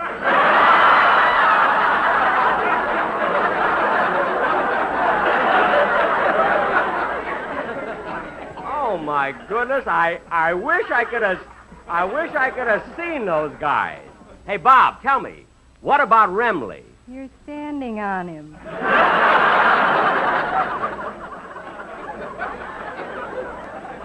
I thought it was a bearskin rug. Well, it's getting late. The Beavers and I better run along. See you later, Bob. It's been a pleasure meeting you, June. Thank you. So long. Goodbye, Jack. Goodbye, Jack. Come on, Beavers. Come on. See, that Bob Crosby's a nice guy. And what a wife. Yeah, she's beautiful. She certainly is. She's got the bluest eyes I've ever seen. Oh, yeah? Come over here under the streetlight. There. Now, come on, kids. We got about 5 more houses. Now, where do we go next? Hey, I know a good Halloween trick. What? Well, there are 5 of us. Let's go tip over Don Wilson.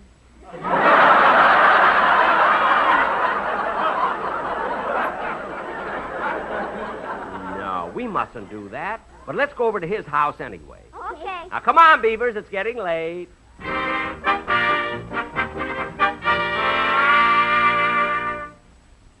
kids, here's Don Wilson's house. It's dark inside, but the door's open. I better go in alone. Okay. Wait here. Don. Don. It's so dark in here. Don. Don, where are you? Jack, we're in here. Who's we? Me. What? Me and the sportsman. Oh, Don, what are you doing in this big house with all the lights out? We're telling ghost stories. No! And Jack, we've got a wonderful Halloween song we want to do. A song, yeah? Yeah, and there are a few places where you join in. There's one place where we want you to do a weird, crazy laugh. No kidding. All right, let's start. Oh, we have to wait around about 10 seconds. Why? Well, we can't start till it's 9:26 Bullable Witch time. Well,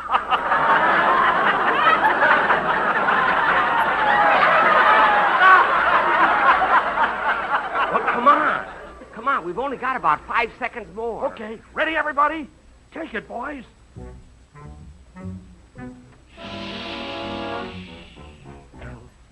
LSMFT.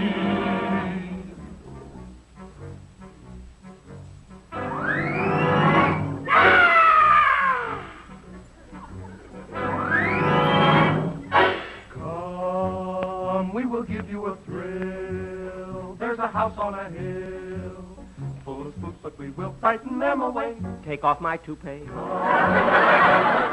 will prowl. This is our night to howl, and we'll hoot like an owl. Hoot, hoot.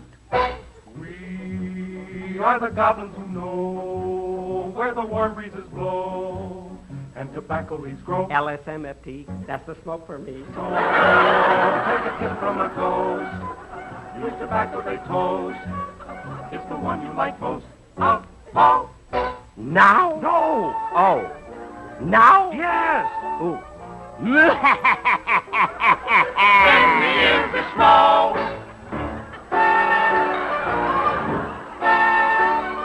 Before you get frightened, you'd better start lighting the lucky, and then you can go.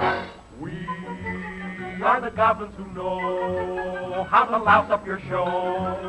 Come on, fellas, let's go right out on the street to play trick or treat. Now we will fly through the air, find some luckies to share, some to tear and compare. Beware.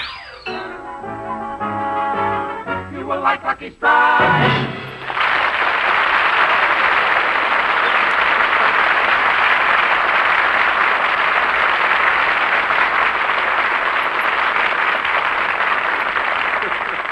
John, that was wonderful. Absolutely wonderful. Oh, thanks, Jack. Maybe we could use it as a commercial on the program sometime, huh? No, that would scare all the people.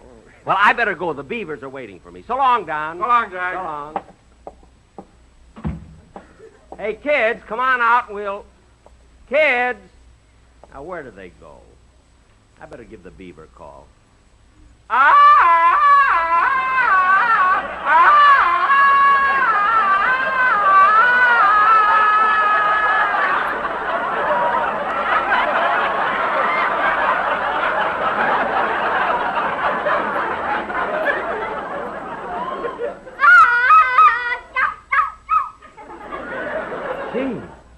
The Beaver's distress signal. I better hurry. Coming, fellas, coming! I wonder what happened. I hope it's nothing serious. Well, there they are behind that fence. What happened, fellas? What happened? Stevie tore his pants climbing over this fence. Yeah, and I want to go home. Oh, come on, Stevie. That's nothing to cry over. What's so bad about tearing a hole in your pants? I was carrying my rabbit there and he got away. I want to go home. Oh, don't let that rip in your pants spoil our fun. I'll climb over the fence and fix it for you.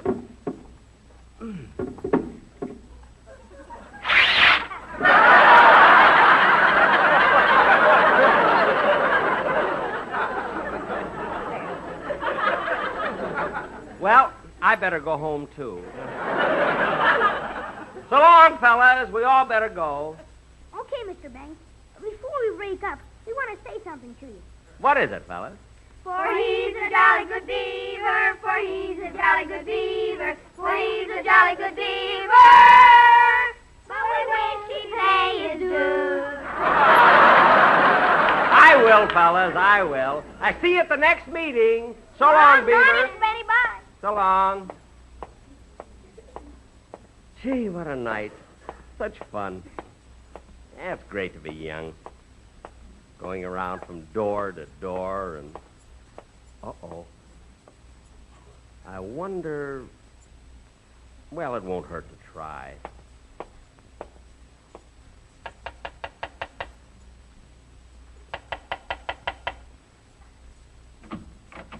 Trick or treat?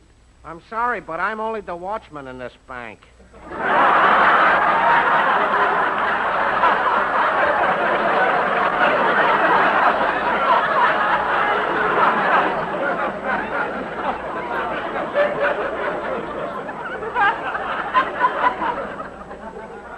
Oh.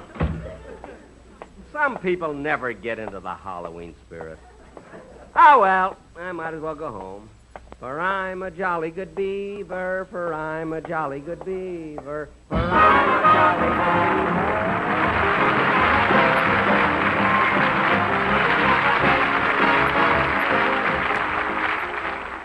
beaver. Ladies and gentlemen, I'll be back in a minute because I want to tell you what I'm going to do today on my television show, which goes on immediately after this program. But first, here's something very important about the election. Your duty as a free citizen is to vote. and this coming Tuesday is the day. So make a note to be sure to vote.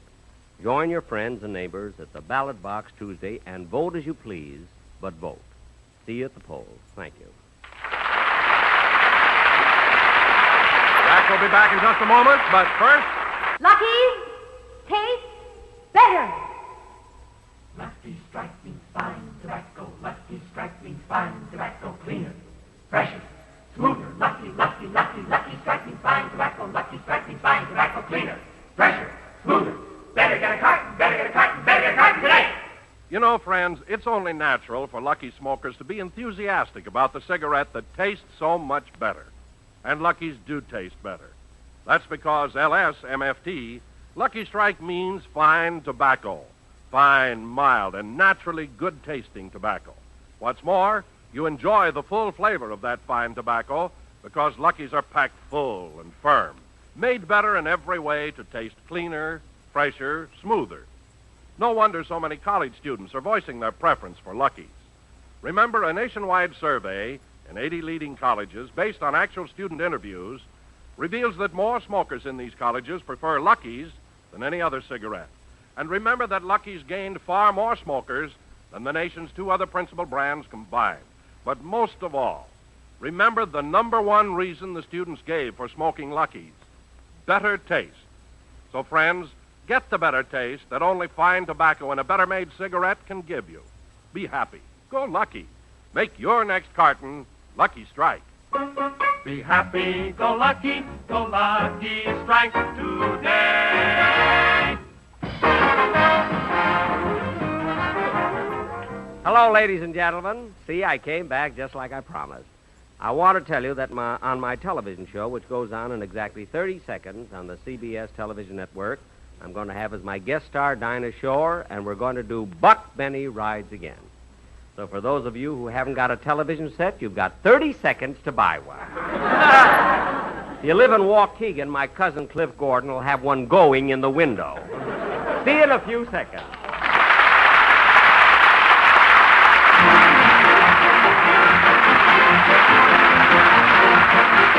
The Jack Benny program this week was written by Milt Josephsberg, John Tackerberry, Al Gordon, Hal Goldman, and produced and transcribed by Hilliard Mark.